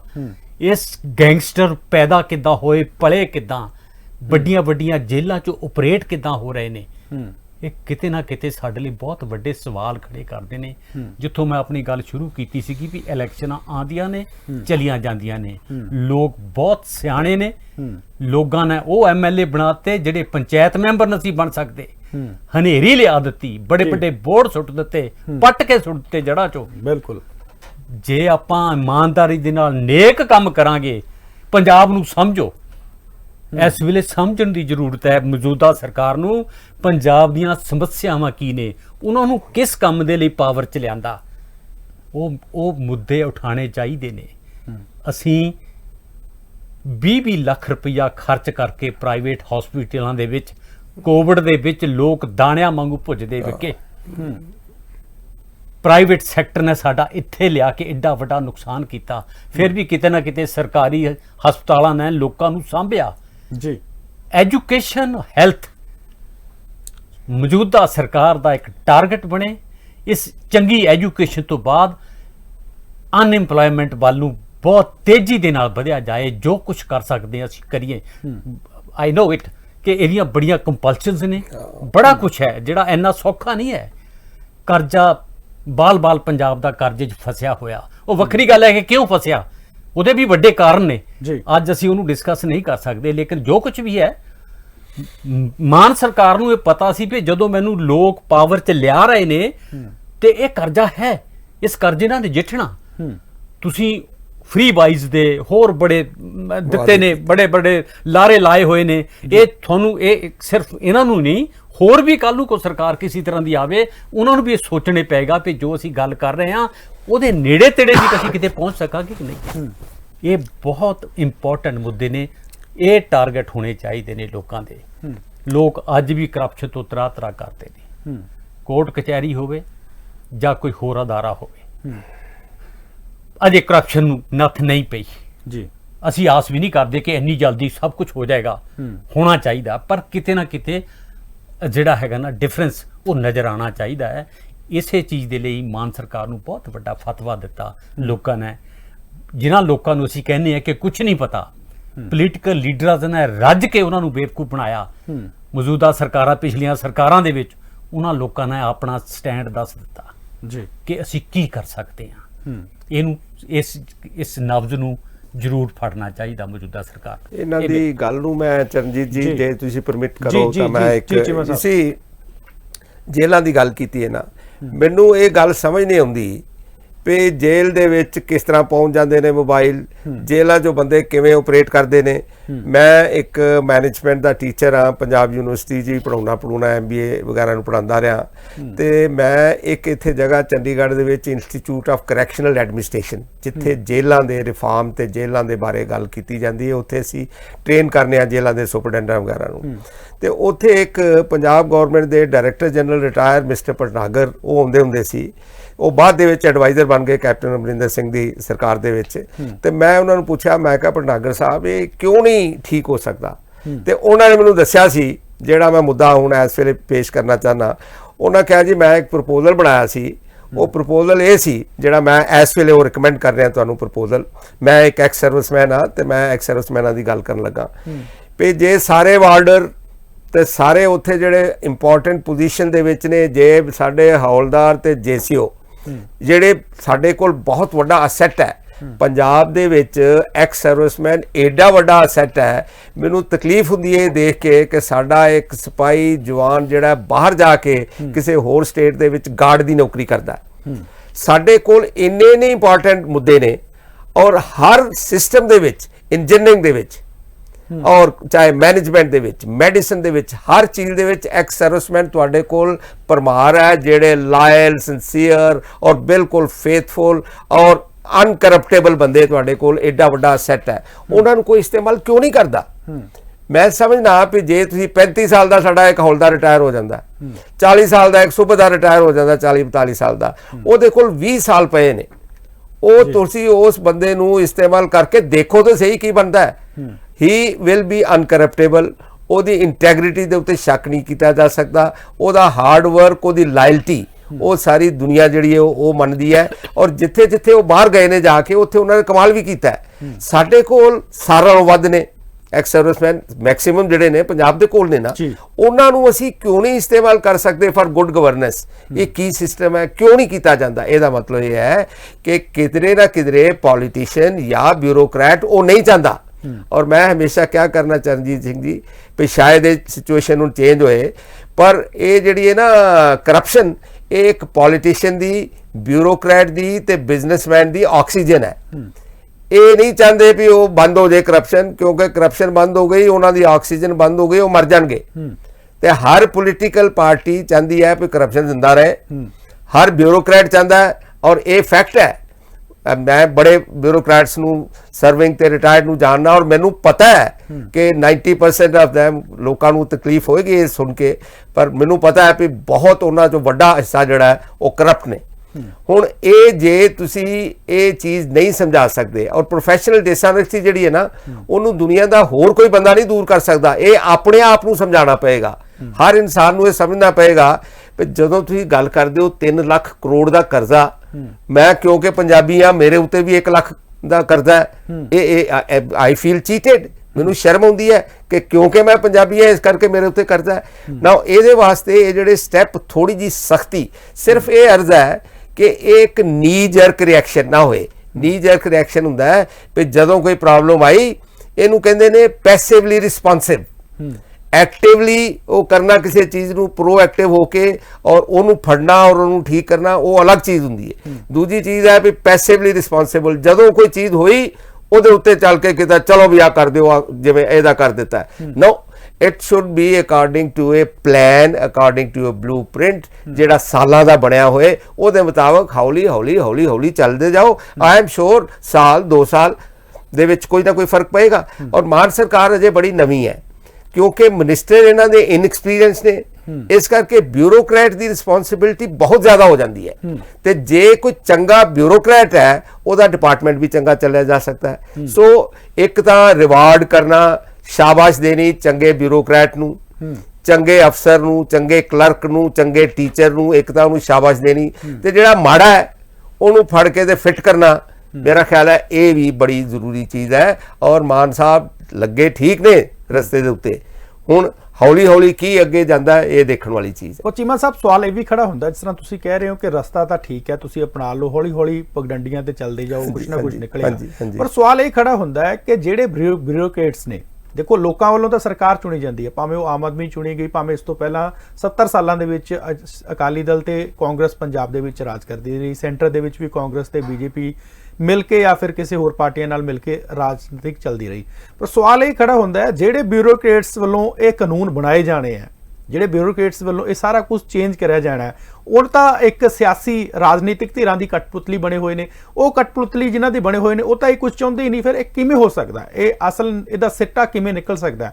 ਬਿਊਰੋਕਰੇਟਸ ਠੀਕ ਹੈ, ਪੜ੍ਹਾ ਲਿਖਾ ਇੱਕ ਬਿਊਰੋਕਰੇਟਸ ਹੈ, ਇੱਕ ਕਹਾਵਤ ਹੁੰਦੀ ਹੈ ਕਿ ਇੱਕ MA BA ਕਰਕੇ ਬਿਊਰੋਕਰੇਟਸ ਲੱਗਦਾ ਹੈ, ਪਰੰਤੂ ਉਹ ਇੱਕ ਅਨਪੜ੍ਹ ਨੇਤਾ ਦੇ ਫੈਸਲੇ ਮਨਜ਼ੂਰ ਕਰਦਾ ਹੈ। ਜੋ ਅਨਪੜ੍ਹ ਨੇਤਾ ਉਹਨੂੰ ਕਹਿੰਦਾ ਹੈ ਕਿ ਇਹ ਕੁਝ ਕਰਨਾ ਹੈ ਤਾਂ ਉਹਦੇ ਫੈਸਲਿਆਂ ਤੇ ਮੋਹਰ ਲਗਾਉਂਦਾ ਹੈ, ਹਾਲਾਂਕਿ ਉਸਦੇ ਹੱਥ ਦੇ ਵਿੱਚ ਕੁਝ ਵੀ ਨਹੀਂ ਹੁੰਦਾ। ਕਾਨੂੰਨ ਨੇ ਉਹਨੂੰ ਸਭ ਕੁਝ ਪਾਵਰ ਤੋਂ ਜ਼ਰੂਰ ਦਿੱਤੀ ਹੋਈ ਹੈ, ਪਰੰਤੂ ਉਸਦੀ ਪਾਵਰ ਨੂੰ ਵੀ ਵਰਤਿਆ ਨਹੀਂ ਜਾ ਰਿਹਾ। ਫਿਰ ਇਹ ਕਿਵੇਂ ਹੋ ਸਕਦਾ, ਸੰਭਵ ਕਿਵੇਂ ਹੈ, ਮਾਨ ਸਰਕਾਰ ਲਈ ਕਿਵੇਂ ਸੰਭਵ ਹੈ? ਮੈਂ ਦੱਸਣਾ ਤੁਹਾਨੂੰ, ਦੇਖੋ ਗੱਲ ਇਹ ਹੈ, ਬਿਊਰੋਕਰੈਟਸ ਨੂੰ ਨਾ, ਜਾਂ ਇਹ ਬਿਊਰੋਕ੍ਰੇਸੀ ਨੂੰ ਕਹਿੰਦੇ ਨੇ ਸਟੀਲ ਫਰੇਮ। ਇਹ ਹੁਣ ਸਟੀਲ ਫਰੇਮ ਜਿਹੜਾ ਨਾ ਸਾਡਾ, ਉਹਨੂੰ ਲੱਗਿਆ ਹੋਇਆ ਜੰਗ। ਇਸੀ government will come and go, politician ਆਏਗਾ, ਪੋਲੀਟੀਸ਼ੀਅਨ ਜਾਏਗਾ, ਇਹ ਬੰਦਾ ਉੱਥੇ ਹੀ ਰਹੇਗਾ।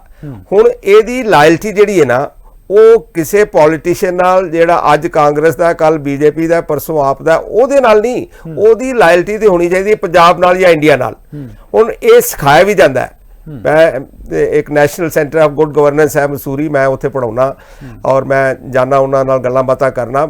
ਮੈਨੂੰ ਪਤਾ ਹੈ ਕਿ ਟ੍ਰੇਨਿੰਗ ਵੀ ਦਿੱਤੀ ਜਾਂਦੀ ਹੈ IAS ਅਫਸਰ ਨੂੰ ਇਸੇ ਚੀਜ਼ ਦੀ, ਕਿ ਤੇਰੀ ਲਾਇਲਟੀ ਜਿਹੜੀ ਨਾ, it has to be with the state and not with the individual, because the individual are immaterial. ਬੰਦਾ ਕਿਹੋ ਜਿਹਾ ਮਾੜਾ ਬੰਦਾ ਵੀ ਇੱਕ ਹੋ ਸਕਦਾ ਚੀਫ ਮਿਨਿਸਟਰ, ਔਰ ਕਰਪਟ ਆਦਮੀ ਵੀ ਇੱਕ ਹੋ ਸਕਦਾ ਮਿਨਿਸਟਰ, ਪਰ ਉਹਦਾ ਇਹ ਮਤਲਬ ਥੋੜਾ ਵੀ ਤੁਸੀਂ ਉਹਦੇ ਪੁਆਇੰਟ ਆਫ ਵਿਊ ਨੂੰ ਐਕਸੈਪਟ ਕਰ ਲਓ। ਹੁਣ ਮੋਰਲ ਕਰੇਜ ਜੇ ਇੱਕ ਕਿਸੇ ਬਿਊਰੋਕਰੈਟ 'ਚ ਹੀ ਨਹੀਂ, ਜੇ ਬਿਊਰੋਕਰੈਟ ਦੀ, ਔਰ ਇਸੇ ਕਰਕੇ ਇਹਨਾਂ ਦੀ ਟ੍ਰੇਨਿੰਗ ਦਾ ਸਿਸਟਮ, ਇਹਨਾਂ ਨੂੰ ਇੱਕ ਚੀਜ਼ ਜਿਹੜੀ ਬੜੀ ਅਫਸੋਸ ਵਾਲੀ ਜਿਹੜੀ ਮੈਂ ਦੇਖਣਾ ਆਲੇ ਦੁਆਲੇ ਕਿਧਰੇ ਵੀ, ਉਹ ਇਹ ਹੈ ਕਿ ਲੋਕਾਂ ਨੂੰ ਪੀਪਲ ਸਕਿੱਲ, ਕਿ ਕਿਸੇ ਨਾਲ ਗੱਲ ਕਿਵੇਂ ਕਰਨੀ ਹੈ। ਸਾਡੇ ਸਰਕਾਰੀ ਦਫ਼ਤਰਾਂ ਚਲੇ ਜਾਓ, ਖਾਣ ਨੂੰ ਪੈਂਦੇ ਦੁਖੀ ਔਖੇ ਬੈਠੇ ਹੋਏ ਬੰਦੇ ਜਿਵੇਂ ਬਹੁਤ ਆਸਾਨ ਕਰ ਰਹੇ ਨੇ, ਔਰ ਕਿਸੇ ਦੀ ਕੋਈ ਕੰਮ ਕਰਨ ਨੂੰ, ਮਦਦ ਕਰਨ ਨੂੰ 1:30 ਵਜੇ ਦਾ ਉੱਤੇ ਬੋਰਡ ਲੱਗਾ ਹੈ ਤੇ 1:30 ਵਜੇ ਲੰਚ ਬ੍ਰੇਕ ਹੋ ਗਈ। ਇੱਕ ਬਾਬਾ ਵਿਚਾਰਾ ਜਿਹੜਾ ਪਤਾ ਨਹੀਂ ਕਿੱਥੋਂ ਬੱਸਾਂ 'ਚ ਧੱਕੇ ਖਾ ਕੇ ਆਇਆ ਤੇ ਉਹਨੂੰ ਇਹ ਕੱਲ ਦਿੱਤਾ ਜੀ ਕੱਲ ਆ ਜਾਓ, ਕਿਉਂਕਿ ਤੁਸੀਂ ਅੰਦਰ 에ਅਰ ਕੰਡੀਸ਼ਨ এনवायरमेंट। ਪੋਲੀਟੀਕਲੀ ਲੋਕਾਂ ਨੂੰ ਇਹੋ ਜਿਹੀ ਪ੍ਰੋਟੈਕਸ਼ਨ ਤੇ ਸਪੋਰਟ ਜਿਹੜੀ ਮਿਲੀ ਹੋਈ ਹੈ, ਉਹਨੂੰ ਬਿਲਕੁਲ ਬੰਦ ਕਰ ਦਿੱਤਾ ਜਾਏ। ਕਿਸੇ ਚੀਜ਼ ਦੇ ਵਿੱਚ ਪੋਲੀਟੀਸ਼ੀਅਨ ਇੰਟਰਫੀਅਰ ਨਾ ਕਰੇ। ਮੈਨੂੰ ਇਹਦੇ 'ਚ ਕੋਈ ਸ਼ੱਕ ਨਹੀਂ ਕਿ ਜੇ ਪੋਲੀਟੀਸ਼ੀਅਨ ਪੁਲਿਸ ਦੇ ਕੰਮਕਾਜ ਦੇ ਵਿੱਚ ਨਾ ਕਰੇ ਇੰਟਰਫੇਅਰ, ਤੇ ਆਪਣੇ ਆਪ ਹੀ 90% ਚੀਜ਼ਾਂ ਜਿਹੜੀਆਂ ਨੇ ਠੀਕ ਹੋ ਜਾਣਗੀਆਂ, ਕਿਉਂਕਿ ਪੁਲਿਸ ਵਾਲੇ ਵੀ ਇਸ ਚੀਜ਼ ਦੇ ਉੱਤੇ ਦੁਖੀ ਨੇ। ਮੈਂ ਕੁਝ ਲੋਕਾਂ ਨੂੰ ਜਾਣਨਾ ਬੜੇ ਸੀਨੀਅਰ ਲੈਵਲ ਦੇ ਉੱਤੇ, ਔਰ ਮੈਨੂੰ ਪਤਾ ਹੈ ਉਹ ਜੋ ਡਿਸਕਸ ਕਰਦੇ ਨੇ ਆਫ ਦੀ ਰਿਕਾਰਡ, ਉਹ ਇਹੀ ਕਹਿੰਦੇ ਨੇ, ਕਹਿੰਦੇ ਜੀ ਸਾਡੇ ਤਾਂ ਹੱਥ ਬੰਨੇ ਹੋਏ ਨੇ, ਅਸੀਂ ਕਿਵੇਂ ਕਿਸੇ ਨੂੰ ਹੱਥ ਲਾ ਲਈਏ। ਹੁਣ ਜੇ ਪੋਲੀਟੀਕਲ ਇੰਟਰਫੇਰੈਂਸ ਬੰਦ ਕਰ ਦਿੱਤੀ ਜਾਏ ਇਨ every system, not only in police, ਆਪਣੇ ਆਪ 90% ਪ੍ਰੋਬਲਮ ਜਿਹੜੀਆਂ ਨੇ ਦੂਰ ਹੋ ਜਾਣਗੀਆਂ। ਪਰ ਇਹ ਹੋ ਰਿਹਾ ਹੈ, ਕਰਨਾ ਚਾਹੀਦਾ ਹੈ, ਪਤਾ ਨਹੀਂ ਕਿਵੇਂ ਹੁੰਦਾ ਹੈ। ਹੁਣ ਮਾਨ ਸਰਕਾਰ ਲੱਗਦਾ ਹੈ ਜਿਹੜੇ ਉਹਨਾਂ ਦੀ ਇੰਟੈਂਸ਼ਨ, ਜਿਹੜੀ ਨੀਅਤ ਹੁੰਦੀ ਹੈ ਨਾ ਚਰਨਜੀਤ ਜੀ, ਮੈਂ ਸਮਝਦਾ ਉਹ ਨੀਅਤ ਬਹੁਤ ਵੱਡਾ ਇੱਕ ਫੈਕਟਰ ਹੁੰਦਾ ਹੈ। ਜੇ ਨੀਅਤ ਠੀਕ ਹੈ ਤੇ ਚੀਜ਼ਾਂ ਹੌਲੀ ਹੌਲੀ ਹੌਲੀ ਹੌਲੀ ਬਦਲਣਗੀਆਂ। We have to wait. Sajjan ji, ਤੁਹਾਡਾ ਲਾਸਟ ਦੇ ਵਿੱਚ ਪੱਖ ਜਾਨਣਾ ਚਾਹਾਂਗਾ, ਸਮਾਂ ਥੋੜਾ ਰਹਿ ਗਿਆ। ਹੁਣ ਤੁਹਾਡੇ ਤੋਂ ਇੱਕ ਸਵਾਲ ਦਾ ਜਵਾਬ ਲੈਣਾ ਚਾਹੁੰਦਾ। ਜਿਸ ਤਰ੍ਹਾਂ ਚੀਮਾ ਸਾਹਿਬ ਨੇ ਕਿਹਾ ਕਿ ਕਿਤੇ ਨਾ ਕਿਤੇ ਹੌਲੀ ਹੌਲੀ ਪਗਡੰਡੀਆਂ ਤੇ ਜਦੋਂ ਤੁਸੀਂ ਤੁਰੋਗੇ ਤਾਂ ਹੀ ਤੁਹਾਡੇ ਫੈਸਲੇ ਤੇ ਨਿਰਣੇ ਕਿਤੇ ਨਾ ਕਿਤੇ ਸਪਸ਼ਟੀਕਰਨ ਦੇ ਵਿੱਚ ਸਹੀ ਸਟੀਕ ਹੋਣਗੇ। ਪਰੰਤੂ ਸਵਾਲ ਹੁਣ ਇਹ ਖੜਾ ਹੁੰਦਾ ਹੈ, ਪੰਜਾਬ ਦੇ ਵਿੱਚ ਨਵੀਂ ਰਾਜਨੀਤਿਕ ਧਿਰਾਂ, ਵਿਰੋਧੀ ਧਿਰਾਂ ਵੱਲੋਂ ਸਿੱਧਾ ਸਵਾਲ ਕਰਿਆ ਜਾਂਦਾ ਹੈ ਕਿ ਅਨਐਕਸਪੀਰੀਅੰਸ ਲੋਕ ਨੇ, ਖਾਸ ਕਰਕੇ ਲਾ ਐਂਡ ਆਰਡਰ ਨੂੰ ਲੈ ਕੇ ਗੱਲ ਕੀਤੀ ਜਾਵੇ। ਜਿਸ ਤਰ੍ਹਾਂ ਪਿਛਲੇ ਕੁਝ ਮਹੀਨਿਆਂ ਤੋਂ, ਹਾਲਾਂਕਿ ਮਾਨ ਸਰਕਾਰ ਨੂੰ ਲਗਭਗ 3 ਮਹੀਨੇ ਹੀ ਹੋਏ ਨੇ ਅਜੇ ਸੱਤਾ ਸੰਭਾਲੇ ਨੂੰ, 3 ਮਹੀਨਿਆਂ ਦੇ ਵਿੱਚ ਕੋਈ ਇਦਾਂ ਦੀ ਵਿਰੋਧੀ ਪਾਰਟੀ ਨਹੀਂ ਜਿਸ ਦੀ ਮੁਲਾਕਾਤ ਰਾਜਪਾਲ ਦੇ ਨਾਲ ਨਾ ਲਈ ਹੋਵੇ। ਸਭ ਤੋਂ ਪਹਿਲਾਂ ਸ਼ੁਰੂਆਤ ਭਾਜਪਾ ਨੇ ਕੀਤੀ, ਉਸ ਤੋਂ ਬਾਅਦ ਸ਼੍ਰੋਮਣੀ ਅਕਾਲੀ ਦਲ ਮਿਲਿਆ, ਉਸ ਤੋਂ ਬਾਅਦ ਕਾਂਗਰਸ ਮਿਲਿਆ, ਫਿਰ ਕਾਂਗਰਸ ਮਿਲਿਆ, ਫਿਰ ਸ਼੍ਰੋਮਣੀ ਅਕਾਲੀ ਦਲ ਮਿਲਿਆ। ਹਾਲਾਂਕਿ 2-3 ਮਹੀਨੇ ਦੇ ਵਿੱਚ ਰਾਜਪਾਲ ਦੇ ਨਾਲ ਗੱਲਬਾਤ ਕਰਨੀ ਕਿਵੇਂ ਦਾ ਮੁੱਦਾ ਵੇਖਦੇ ਹੋ ਤੁਸੀਂ?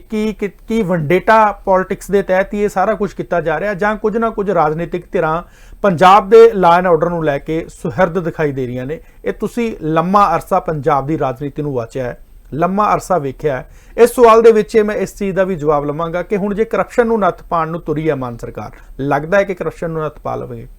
ਜੀ ਸੱਜਣ ਜੀ। ਦੇਖੋ, ਪਹਿਲੀ ਤਾਂ ਗੱਲ ਹੈ ਜੀ ਵੀ ਮਾਨ ਸਰਕਾਰ ਨੂੰ ਆਪੋਜੀਸ਼ਨਸ ਦੇ ਵਿੱਚ ਬੈਠੇ ਜਿਹੜੇ ਲੋਕ ਨੇ ਉਹਨਾਂ ਤੋਂ ਜ਼ਿਆਦਾ ਐਕਸਪੈਕਟ ਨਹੀਂ ਕਰਨਾ ਚਾਹੀਦਾ ਫਿਲਹਾਲ, ਕਿਉਂਕਿ ਜਦੋਂ ਕਿਸੇ ਦੀ ਪੂਛ ਤੇ ਪੈਰ ਰੱਖਦੇ ਹੋ ਨਾ ਤੇ ਉਹ ਤੜਫਦਾ। ਜਿਨ੍ਹਾਂ ਲੋਕਾਂ ਨੇ ਇੰਨਾ ਲੰਬਾ ਸਮਾਂ ਰਾਜ ਕੀਤਾ, ਜਦੋਂ ਉਹਨਾਂ ਤੋਂ ਰਾਜਗੱਦੀ ਗਈ ਹੈ ਤੇ ਉਹਨਾਂ ਨੂੰ ਤਕਲੀਫ ਬਹੁਤ ਜ਼ਿਆਦਾ ਹੈ, ਹੋਏਗੀ ਵੀ। ਮਾਨ ਸਰਕਾਰ ਕੀ ਕਰ ਸਕਦੀ ਹੈ, ਇਹ ਹੈ ਸਵਾਲ ਇਸ ਵੇਲੇ। ਪਹਿਲੀ ਤੇ ਗੱਲ ਹੈ ਵੀ strong political will is required. ਜੇ ਕਿਸੇ ਕੋਲ ਇਹ ਨਹੀਂ ਹੈ ਤੇ ਫਿਰ ਉਹ ਕੁਝ ਨਹੀਂ ਕਰ ਸਕਦਾ। ਮੈਂ ਕਹਿੰਦਾ ਕਿ ਕੁਆਲੀਫਿਕੇਸ਼ਨ ਵੱਖਰੀ ਗੱਲ ਰਹਿ ਗਈ। ਤੁਸੀਂ ਐਕਸਪੀਰੀਅੰਸ ਦੀ, ਇਨਐਕਸਪੀਰੀਅੰਸ ਦੀ ਗੱਲ ਕਰਦੇ ਹੋ, ਕੋਈ ਵੱਡੀ ਗੱਲ ਨਹੀਂ। ਜਿਹੜੇ 92 MLAs ਬਣੇ ਨੇ, ਉਹਨਾਂ ਦੇ ਵਿੱਚ ਬਹੁਤ ਸਾਰੇ ਐਸੇ ਲੋਕ ਨੇ ਜਿਨ੍ਹਾਂ ਦੇ ਵੱਖ-ਵੱਖ ਫੀਲਡ ਦੇ ਵਿੱਚ ਬਹੁਤ ਵਧੀਆ ਚੰਗਾ ਤਜਰਬਾ ਹੈ। ਉਹਨਾਂ ਦੇ ਕੋਲ ਐਸੇ ਵੀ ਰਿਟਾਇਰਡ ਪੁਲਿਸ ਆਫੀਸਰਸ ਹੈਗੇ ਆ ਜਿਨ੍ਹਾਂ ਨੂੰ ਪੰਜਾਬ ਦੀ ਰਗ-ਰਗ ਦਾ ਪਤਾ ਹੈ।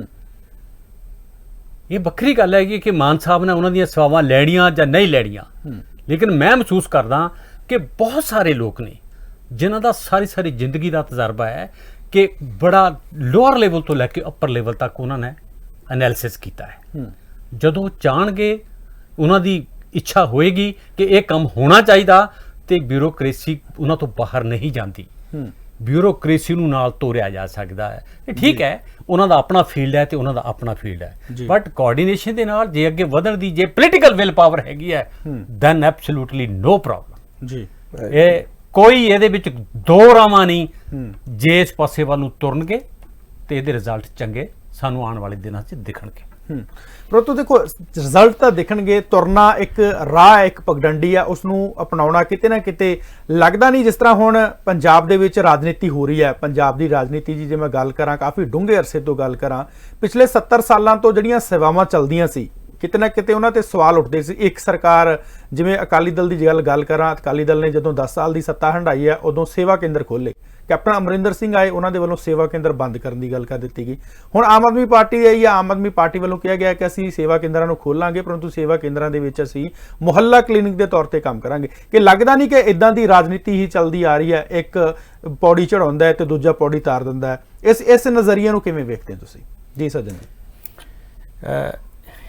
ਦੇਖੋ, ਜਿਹੜਾ ਮੁਹੱਲਾ ਕਲੀਨਿਕ ਦੀ ਕਨਸੈਪਟ ਹੈ, ਇਨ ਕੁਝ ਅੱਛੇ ਰਿਜ਼ਲਟ ਦਿੱਤੇ ਦਿੱਲੀ ਦੇ ਵਿੱਚ। ਇਹ ਦੇਖਣ ਚ ਆਇਆ, ਜੋ ਲੋਕ ਦੱਸਦੇ ਨੇ, ਮੈਂ ਪਰਸਨਲੀ ਉਹਨਾਂ ਨੂੰ ਆਬਜ਼ਰਵ ਨਹੀਂ ਕੀਤਾ ਜਾ ਕੇ। ਹੈਲਥ ਸੇਵਾਵਾਂ ਦੀ ਪੰਜਾਬ ਦੇ ਵਿੱਚ ਬਹੁਤ ਬੁਰੀ ਹਾਲਤ ਹੈ, ਬਹੁਤ ਅੱਛਾ ਅਟੈਂਸ਼ਨ ਮੰਗਦੀ ਹੈ ਸਰਕਾਰ ਦੇ ਕੋਲੋਂ। ਇਹਨਾਂ ਨੂੰ ਇਮਾਨਦਾਰੀ ਦੇ ਨਾਲ ਅੱਗੇ ਤੋਰਨ ਦੇ ਲਈ ਇਹਦੇ ਵਿੱਚ ਕਾਫੀ ਇੰਪਰੂਵਮੈਂਟ ਕਰਨ ਦੀ ਜ਼ਰੂਰਤ ਹੈ ਇਸ ਵੇਲੇ। ਜੇ ਹੁੰਦਾ ਹੈ ਤੇ ਸਾਨੂੰ ਕੀ ਤਕਲੀਫ ਹੋਣੀ ਚਾਹੀਦੀ ਹੈ? ਬਿਲਕੁਲ ਨਹੀਂ, ਇਸ ਪਾਸੇ ਵੱਲ ਵਧਣਾ ਚਾਹੀਦਾ ਹੈ। ਮੈਂ ਕਹਿੰਦਾ ਕਿ ਪੋਲੀਟੀਕਲ ਜਿਹੜੇ ਓਪੋਨੈਂਟਸ ਹੈਗੇ ਨੇ, ਉਹਦੇ ਵਿੱਚ ਹੈਲਦੀ ਰਾਜਨੀਤੀ ਕਰਨ, ਉਹ ਚੰਗੀ ਗੱਲ ਹੈ। ਓਪੋਜੀਸ਼ਨ ਦਾ ਰੋਲ ਅਦਾ ਕਰਨਾ ਚਾਹੀਦਾ। ਚੈਨਲ ਵੀ ਐਸੇ ਨੇ, ਅਸੀਂ ਦੇਖਦੇ ਹਾਂ, ਜਿਹੜੇ ਸਹੀ ਮਾਇਨੇ ਦੇ ਵਿੱਚ ਓਪੋਜੀਸ਼ਨ ਦਾ ਰੋਲ ਅਦਾ ਕਰਦੇ ਨੇ, ਉਹ ਪਹਿਰਾ ਦੇ ਰਹੇ ਨੇ ਕਿ ਦੇਸ਼ ਦੇ ਵਿੱਚ ਕੀ ਹੋ ਰਿਹਾ ਤੇ ਕੀ ਨਹੀਂ ਹੋ ਰਿਹਾ। ਉਹ ਚੈਨਲ ਵੀ ਨੇ ਜਿਹੜੇ ਅੰਧ ਭਗਤੀ ਵੀ ਕਰਦੇ ਨੇ, ਜਿਹੜੇ ਲੋਕਾਂ ਦੇ ਸਾਹਮਣੇ ਅਸਲੀਅਤ ਨਹੀਂ ਆਣ ਦੇ ਰਹੇ। ਮੈਂ ਕਹਿੰਦਾ ਕਿ ਬਹੁਤ ਵੱਡੇ ਇੱਕ ਦਾਇਰਾ ਹੈ, ਬੜਾ ਵੱਡਾ ਇੱਕ ਨੈਕਸਸ ਹੈ। ਇਹਨੂੰ ਕਿਤੇ ਨਾ ਕਿਤੇ ਤੋੜ ਕੇ ਲੋਕ ਹਿੱਤ ਪ੍ਰਤੀ ਸੋਚ ਕੇ ਜੇ ਤੱਕ ਸਰਕਾਰਾਂ ਕੰਮ ਕਰਦੀਆਂ ਨੇ ਤੇ ਮੈਂ ਕਹਿੰਦਾ ਇਹਦੇ ਰਿਜ਼ਲਟਸ ਵਧੀਆ ਨਿਕਲਣਗੇ। ਅਦਰਵਾਈਜ਼ ਇਸ ਦੇਸ਼ ਨੂੰ ਕੋਈ ਨਹੀਂ ਬਚਾ ਸਕਦਾ। ਬਹੁਤ ਨਾਜ਼ੁਕ ਦੌਰ 'ਚੋਂ ਅਸੀਂ ਗੁਜ਼ਰ ਰਹੇ ਹਾਂ। ਰੈਫਰੈਂਸ ਨਹੀਂ ਦੇਣ ਦਾ, ਪਰ ਮੈਨੂੰ ਪੀੜਾ ਹੈ ਸਵੇਰ ਦੀ। ਮੈਂ ਦੇਖ ਰਿਹਾ ਕਿ ਜਿਸ ਤਰ੍ਹਾਂ ਅੱਜ ਇੰਡੀਆ ਦਾ ਇਮੇਜ ਵਿਦੇਸ਼ਾਂ ਦੇ ਵਿੱਚ ਬਣ ਗਿਆ, ਇੱਕ ਛੋਟੇ ਜਿਹੇ ਇਸ਼ੂ ਦੇ ਉੱਤੇ ਅਸੀਂ ਇਹਦੇ ਸਿੱਟੇ ਨੇ ਰਾਜਨੀਤਿਕ ਔਰ ਆਰਥਿਕ ਜਿਹੜੀਆਂ ਇਹਦੇ ਇੰਪੈਕਟ ਹੋ ਸਕਦੇ ਨੇ, ਅਸੀਂ ਇਮੇਜਿਨ ਨਹੀਂ ਕਰ ਸਕਦੇ ਜੀ। ਸਾਨੂੰ ਰਾਜਨੀਤੀ ਉਹ ਕਰਨੀ ਚਾਹੀਦੀ ਜਿਹੜੀ ਰਾਜਨੀਤੀ ਦੇਸ਼ ਦੇ ਹਿੱਤ 'ਚ ਹੋਵੇ, ਚਾਹੇ ਉਹ ਰੂਲਿੰਗ ਪਾਰਟੀ ਦੀ ਹੋਵੇ, ਚਾਹੇ ਉਹ ਆਪੋਜੀਸ਼ਨ ਦੀ ਹੋਵੇ। ਜੇ ਉਹ ਰਾਜਨੀਤੀ ਘਟੀਆ ਮਨਸੂਬੇ ਤਿਆਰ ਕਰਕੇ ਉਹਨਾਂ ਦੇ ਵਿੱਚ ਅਸੀਂ ਇਹ ਹੀ ਦੇਖਣਾ ਕਿ ਦੇਸ਼, ਲੋਕ ਖੂਹ ਖਾਤੇ ਪੈਣ, ਜਿੱਥੇ ਮਰਜੀ ਜਾਣ, ਸਾਡੇ ਪਰਸਨਲ ਮਫਾਦ ਪੂਰੇ ਹੋਣੇ ਚਾਹੀਦੇ ਨੇ। ਇਹ ਅੱਜ ਨਹੀਂ ਕੱਲ ਨਹੀਂ ਪਰਸੋਂ ਇਹ ਦੇਸ਼ ਦਾ ਬੇੜਾ ਗਰਕ ਹੋਏਗਾ। ਅਦਰਵਾਈਜ਼ ਇਹਨੂੰ ਬਹੁਤ ਗੰਭੀਰਤਾ ਦੇ ਨਾਲ ਲੈ ਕੇ ਇਹਨੂੰ ਸਹੀ ਢੰਗ ਦੇ ਨਾਲ ਅੱਗੇ ਤੁਰਨ ਦੀ ਜ਼ਰੂਰਤ ਹੈ। ਰਾਜਨੀਤੀ, ਹੈਲਦੀ ਰਾਜਨੀਤੀ ਕਰੋ। ਤੁਸੀਂ ਕਿਸੇ ਵੀ ਪੋਜੀਸ਼ਨ 'ਚ ਖੜੋ, ਰੂਲਿੰਗ ਸਾਈਡ ਖੜੋ, ਆਪੋਜੀਸ਼ਨ ਸਾਈਡ ਖੜੋ। ਜੇ ਅਸੀਂ ਇਹ ਨਹੀਂ ਕਰਾਂਗੇ ਹੈਲਦੀ ਰਾਜਨੀਤੀ, ਤੇ ਫਿਰ ਇਹਦੇ ਨਾਲ ਕੋਈ ਨੁਕਸਾਨ ਬਹੁਤ ਵੱਡੇ ਹੋਣ ਜਾ ਰਹੇ। ਜੀ ਸੱਜਣ ਜੀ, ਬਹੁਤ ਬਹੁਤ ਧੰਨਵਾਦ। ਸੋ ਦਲਜੀਤ ਚੀਮਾ ਜੀ ਸਾਡੇ ਨਾਲ ਜੁੜੇ ਸਨ, ਸੱਜਣ ਜੀ ਸਾਡੇ ਨਾਲ ਜੁੜੇ ਸਨ, ਬਹੁਤ ਬਹੁਤ ਤੁਹਾਡਾ ਬਹੁਤ ਬਹੁਤ ਧੰਨਵਾਦ। ਤੇ ਅੱਜ ਦੇ ਜੋ ਪ੍ਰੋਗਰਾਮ ਦੇ ਵਿੱਚ ਅਸੀਂ ਲੈ ਕੇ ਹਾਜ਼ਰ ਸੀ ਪੰਜਾਬ ਦੇ ਮਨਸੂਬਿਆਂ ਨੂੰ, ਕਿਉਂਕਿ ਪੰਜਾਬ ਇੱਕ ਉਹ ਧਿਰ ਹੈ ਜਿਸ ਨੇ ਬਹੁਤ ਲੰਬਾ ਅਰਸਾ ਪੰਜਾਬ ਦੀ ਧਰਤੀ ਨੂੰ ਉਹ ਦੇਣ ਦਿੱਤੀ ਹੈ ਜੋ ਕਿਤੇ ਨਾ ਕਿਤੇ ਪੂਰੀ ਦੁਨੀਆ ਦੇ ਵਿੱਚ ਨਹੀਂ ਹੈ। ਜੇਕਰ ਪੰਜਾਬ ਦੇ ਇਤਿਹਾਸ ਤੇ ਝਾਤ ਮਾਰੀ ਜਾਵੇ ਤਾਂ ਪੰਜਾਬ ਦਾ ਇਤਿਹਾਸ ਉਹ ਹੈ ਜੋ ਲਹੂ ਨਾਲ ਲਿਖਿਆ ਹੋਇਆ, ਨਾ ਕਿ ਕਿਤੇ ਕਿਤਾਬਾਂ ਦੇ ਵਿੱਚ ਕਿਸੇ ਹੋਰ ਸਿਹਾਈ ਦੇ ਨਾਲ। ਤੇ ਇਸ ਦੇ ਤਹਿਤ ਹੀ ਸਭ ਤੋਂ ਵੱਡਾ ਸਵਾਲ ਹੁੰਦਾ ਹੈ ਰਾਜਨੀਤੀ। ਰਾਜਨੀਤਿਕ ਦੌਰ ਉਹ ਰਾਜਨੀਤਿਕ ਹੈ ਜਿਸ ਦੇ ਵੱਲੋਂ ਕਿਤੇ ਨਾ ਕਿਤੇ ਮਨਸੂਬਿਆਂ ਨੂੰ ਸਹੀ ਤੇ ਸਪਸ਼ਟ ਸਟੀਕ ਦਿਸ਼ਾ ਦੇ ਵਿੱਚ ਲੈ ਕੇ ਜਾਣਾ ਹੁੰਦਾ ਹੈ। ਤੇ ਅੱਜ ਦੇ ਜੋ ਮੇਨ ਮੁੱਦੇ ਸੀ ਉਹਨਾਂ ਤੇ ਵੀ ਅਸੀਂ ਗੱਲਬਾਤ ਕੀਤੀ, ਖਾਸ ਕਰਕੇ ਸਾਧੂ ਸਿੰਘ ਧਰਮਸੋਤ ਨੂੰ ਲੈ ਕੇ ਗੱਲ ਕੀਤੀ, ਕਰਪਸ਼ਨ ਨੂੰ ਲੈ ਕੇ ਗੱਲ ਕੀਤੀ, ਤੇ ਮਾਨ ਸਰਕਾਰ ਦੇ ਆਉਣ ਵਾਲੇ ਫੈਸਲਿਆਂ ਨੂੰ ਲੈ ਕੇ ਗੱਲ ਕੀਤੀ ਕਿ ਕਿਸ ਤਰ੍ਹਾਂ ਦੇ ਨਾਲ ਕਿਹੜੇ ਪੋਲੀਟੀਕਲ ਵਿਊ ਦੇ ਤਹਿਤ, ਕਿਹੜੇ ਬਲੂਪ੍ਰਿੰਟ ਦੇ ਤਹਿਤ ਪੰਜਾਬ ਨੂੰ ਅੱਗੇ ਵਧਾਇਆ ਜਾ ਸਕਦਾ ਹੈ। ਹੁਣ ਵੇਖਣਾ ਹੋਵੇਗਾ ਕਿ ਮਾਨ ਸਰਕਾਰ ਨੂੰ ਅਜੇ ਮਹਿਜ਼ 2 ਤੋਂ 3 ਮਹੀਨੇ ਹੋਏ ਨੇ ਤੇ ਆਉਣ ਵਾਲੇ ਸਮੇਂ ਦੇ ਵਿੱਚ ਕਿਸ ਤਰ੍ਹਾਂ ਦੀ ਕਾਰਗੁਜ਼ਾਰੀ ਮਾਨ ਸਰਕਾਰ ਵੱਲੋਂ ਆਰੰਭੀ ਜਾਂਦੀ ਹੈ, ਕੀਤੀ ਜਾਂਦੀ ਹੈ, ਜਿਸ ਦੇ ਤਹਿਤ ਮਾਨ ਸਰਕਾਰ ਤੇ ਵਿਰੋਧੀਆਂ ਵੱਲੋਂ ਵੀ ਸਵਾਲ ਚੁੱਕੇ ਗਏ ਨੇ। ਹਾਲਾਂਕਿ ਜਿਸ ਤਰ੍ਹਾਂ ਦੇ ਲਾਅ ਐਂਡ ਆਰਡਰ ਨੂੰ ਲੈ ਕੇ ਸਵਾਲ ਉੱਠੇ ਨੇ, ਉਸ ਨੂੰ ਲੈ ਕੇ ਕਿਤੇ ਨਾ ਕਿਤੇ ਮਾਨ ਸਰਕਾਰ ਇੱਕ ਬੈਕ ਫਰੰਟ ਤੇ ਜ਼ਰੂਰ ਸੀ। ਪਹਿਲਾਂ ਜਦੋਂ ਵਿਜੇ ਸਿੰਗਲਾ ਨੂੰ ਅਰੈਸਟ ਕੀਤਾ ਜਾਂਦਾ ਹੈ ਇੱਕ ਕੇਸ ਦੇ ਵਿੱਚ, ਉਸ ਤੋਂ ਬਾਅਦ ਮਾਨ ਸਰਕਾਰ ਫਰੰਟ ਫੁੱਟ ਤੇ ਆਉਂਦੀ ਹੈ, ਮੂਸੇਵਾਲੇ ਦਾ ਕਤਲ ਹੁੰਦਾ ਹੈ, ਬੈਕ ਫੁੱਟ ਤੇ ਜਾਂਦੀ ਹੈ। ਪਰੰਤੂ ਹੁਣ ਸਾਧੂ ਸਿੰਘ ਧਰਮਸੋਤ ਨੂੰ ਫਿਰ ਕਿਤੇ ਨਾ ਕਿਸੇ ਕੁੜਕੀ ਦੇ ਵਿੱਚ ਫਸਾਇਆ ਜਾ ਰਿਹਾ ਹੈ, ਜਿਸ ਨੂੰ ਲੈ ਕੇ ਵੀ ਵਿਰੋਧੀਆਂ ਵੱਲੋਂ ਇਹ ਗੱਲ ਰੱਖੀ ਜਾ ਰਹੀ ਹੈ। ਹਾਲਾਂਕਿ ਮਾਨ ਸਰਕਾਰ ਸਿੱਧੇ ਤੌਰ ਤੇ ਕਹਿੰਦੀ ਹੈ ਕਿ 0% ਟੋਲਰੈਂਸ ਨੂੰ ਅਸੀਂ ਦੇਖਾਂਗੇ, ਜਿਹੜਾ ਵੀ ਕੋਈ ਕਰਪਸ਼ਨ ਕਰੇਗਾ ਅਸੀਂ ਬਖਸ਼ਾਂਗੇ ਨਹੀਂ, ਭਾਵੇਂ ਆਪਣਾ ਹੋਵੇ ਭਾਵੇਂ ਬੇਗਾਨਾ ਹੋਵੇ। ਸੇਧ ਉਹਨਾਂ ਨੇ ਆਪਣਿਆਂ ਤੋਂ ਲਈ ਹੈ। ਹੁਣ ਵੇਖਣਾ ਹੋਵੇਗਾ ਕਿ ਆਉਣ ਵਾਲੇ ਸਮੇਂ ਦੇ ਵਿੱਚ ਮਾਨ ਸਰਕਾਰ ਕਿਸ ਐਕਸ਼ਨ ਦੇ ਤਹਿਤ ਪੰਜਾਬ ਦੀ ਇਸ ਰਾਜਨੀਤੀ ਦੇ ਵਿੱਚ ਪਹਿਲ ਕਦਮੀ ਵਧਾਉਂਦੀ ਹੈ, ਇਹ ਆਉਣ ਵਾਲੇ ਸਮੇਂ ਦੇ ਵਿੱਚ ਪਤਾ ਲੱਗੇਗਾ। ਤਦ ਤੱਕ ਤੁਸੀਂ ਸਾਡੇ ਨਾਲ ਜੁੜੇ ਰਹੋ ਤੇ ਵੇਖਦੇ ਰਹੋ ਪੰਜਾਬ ਟੁਡੇ।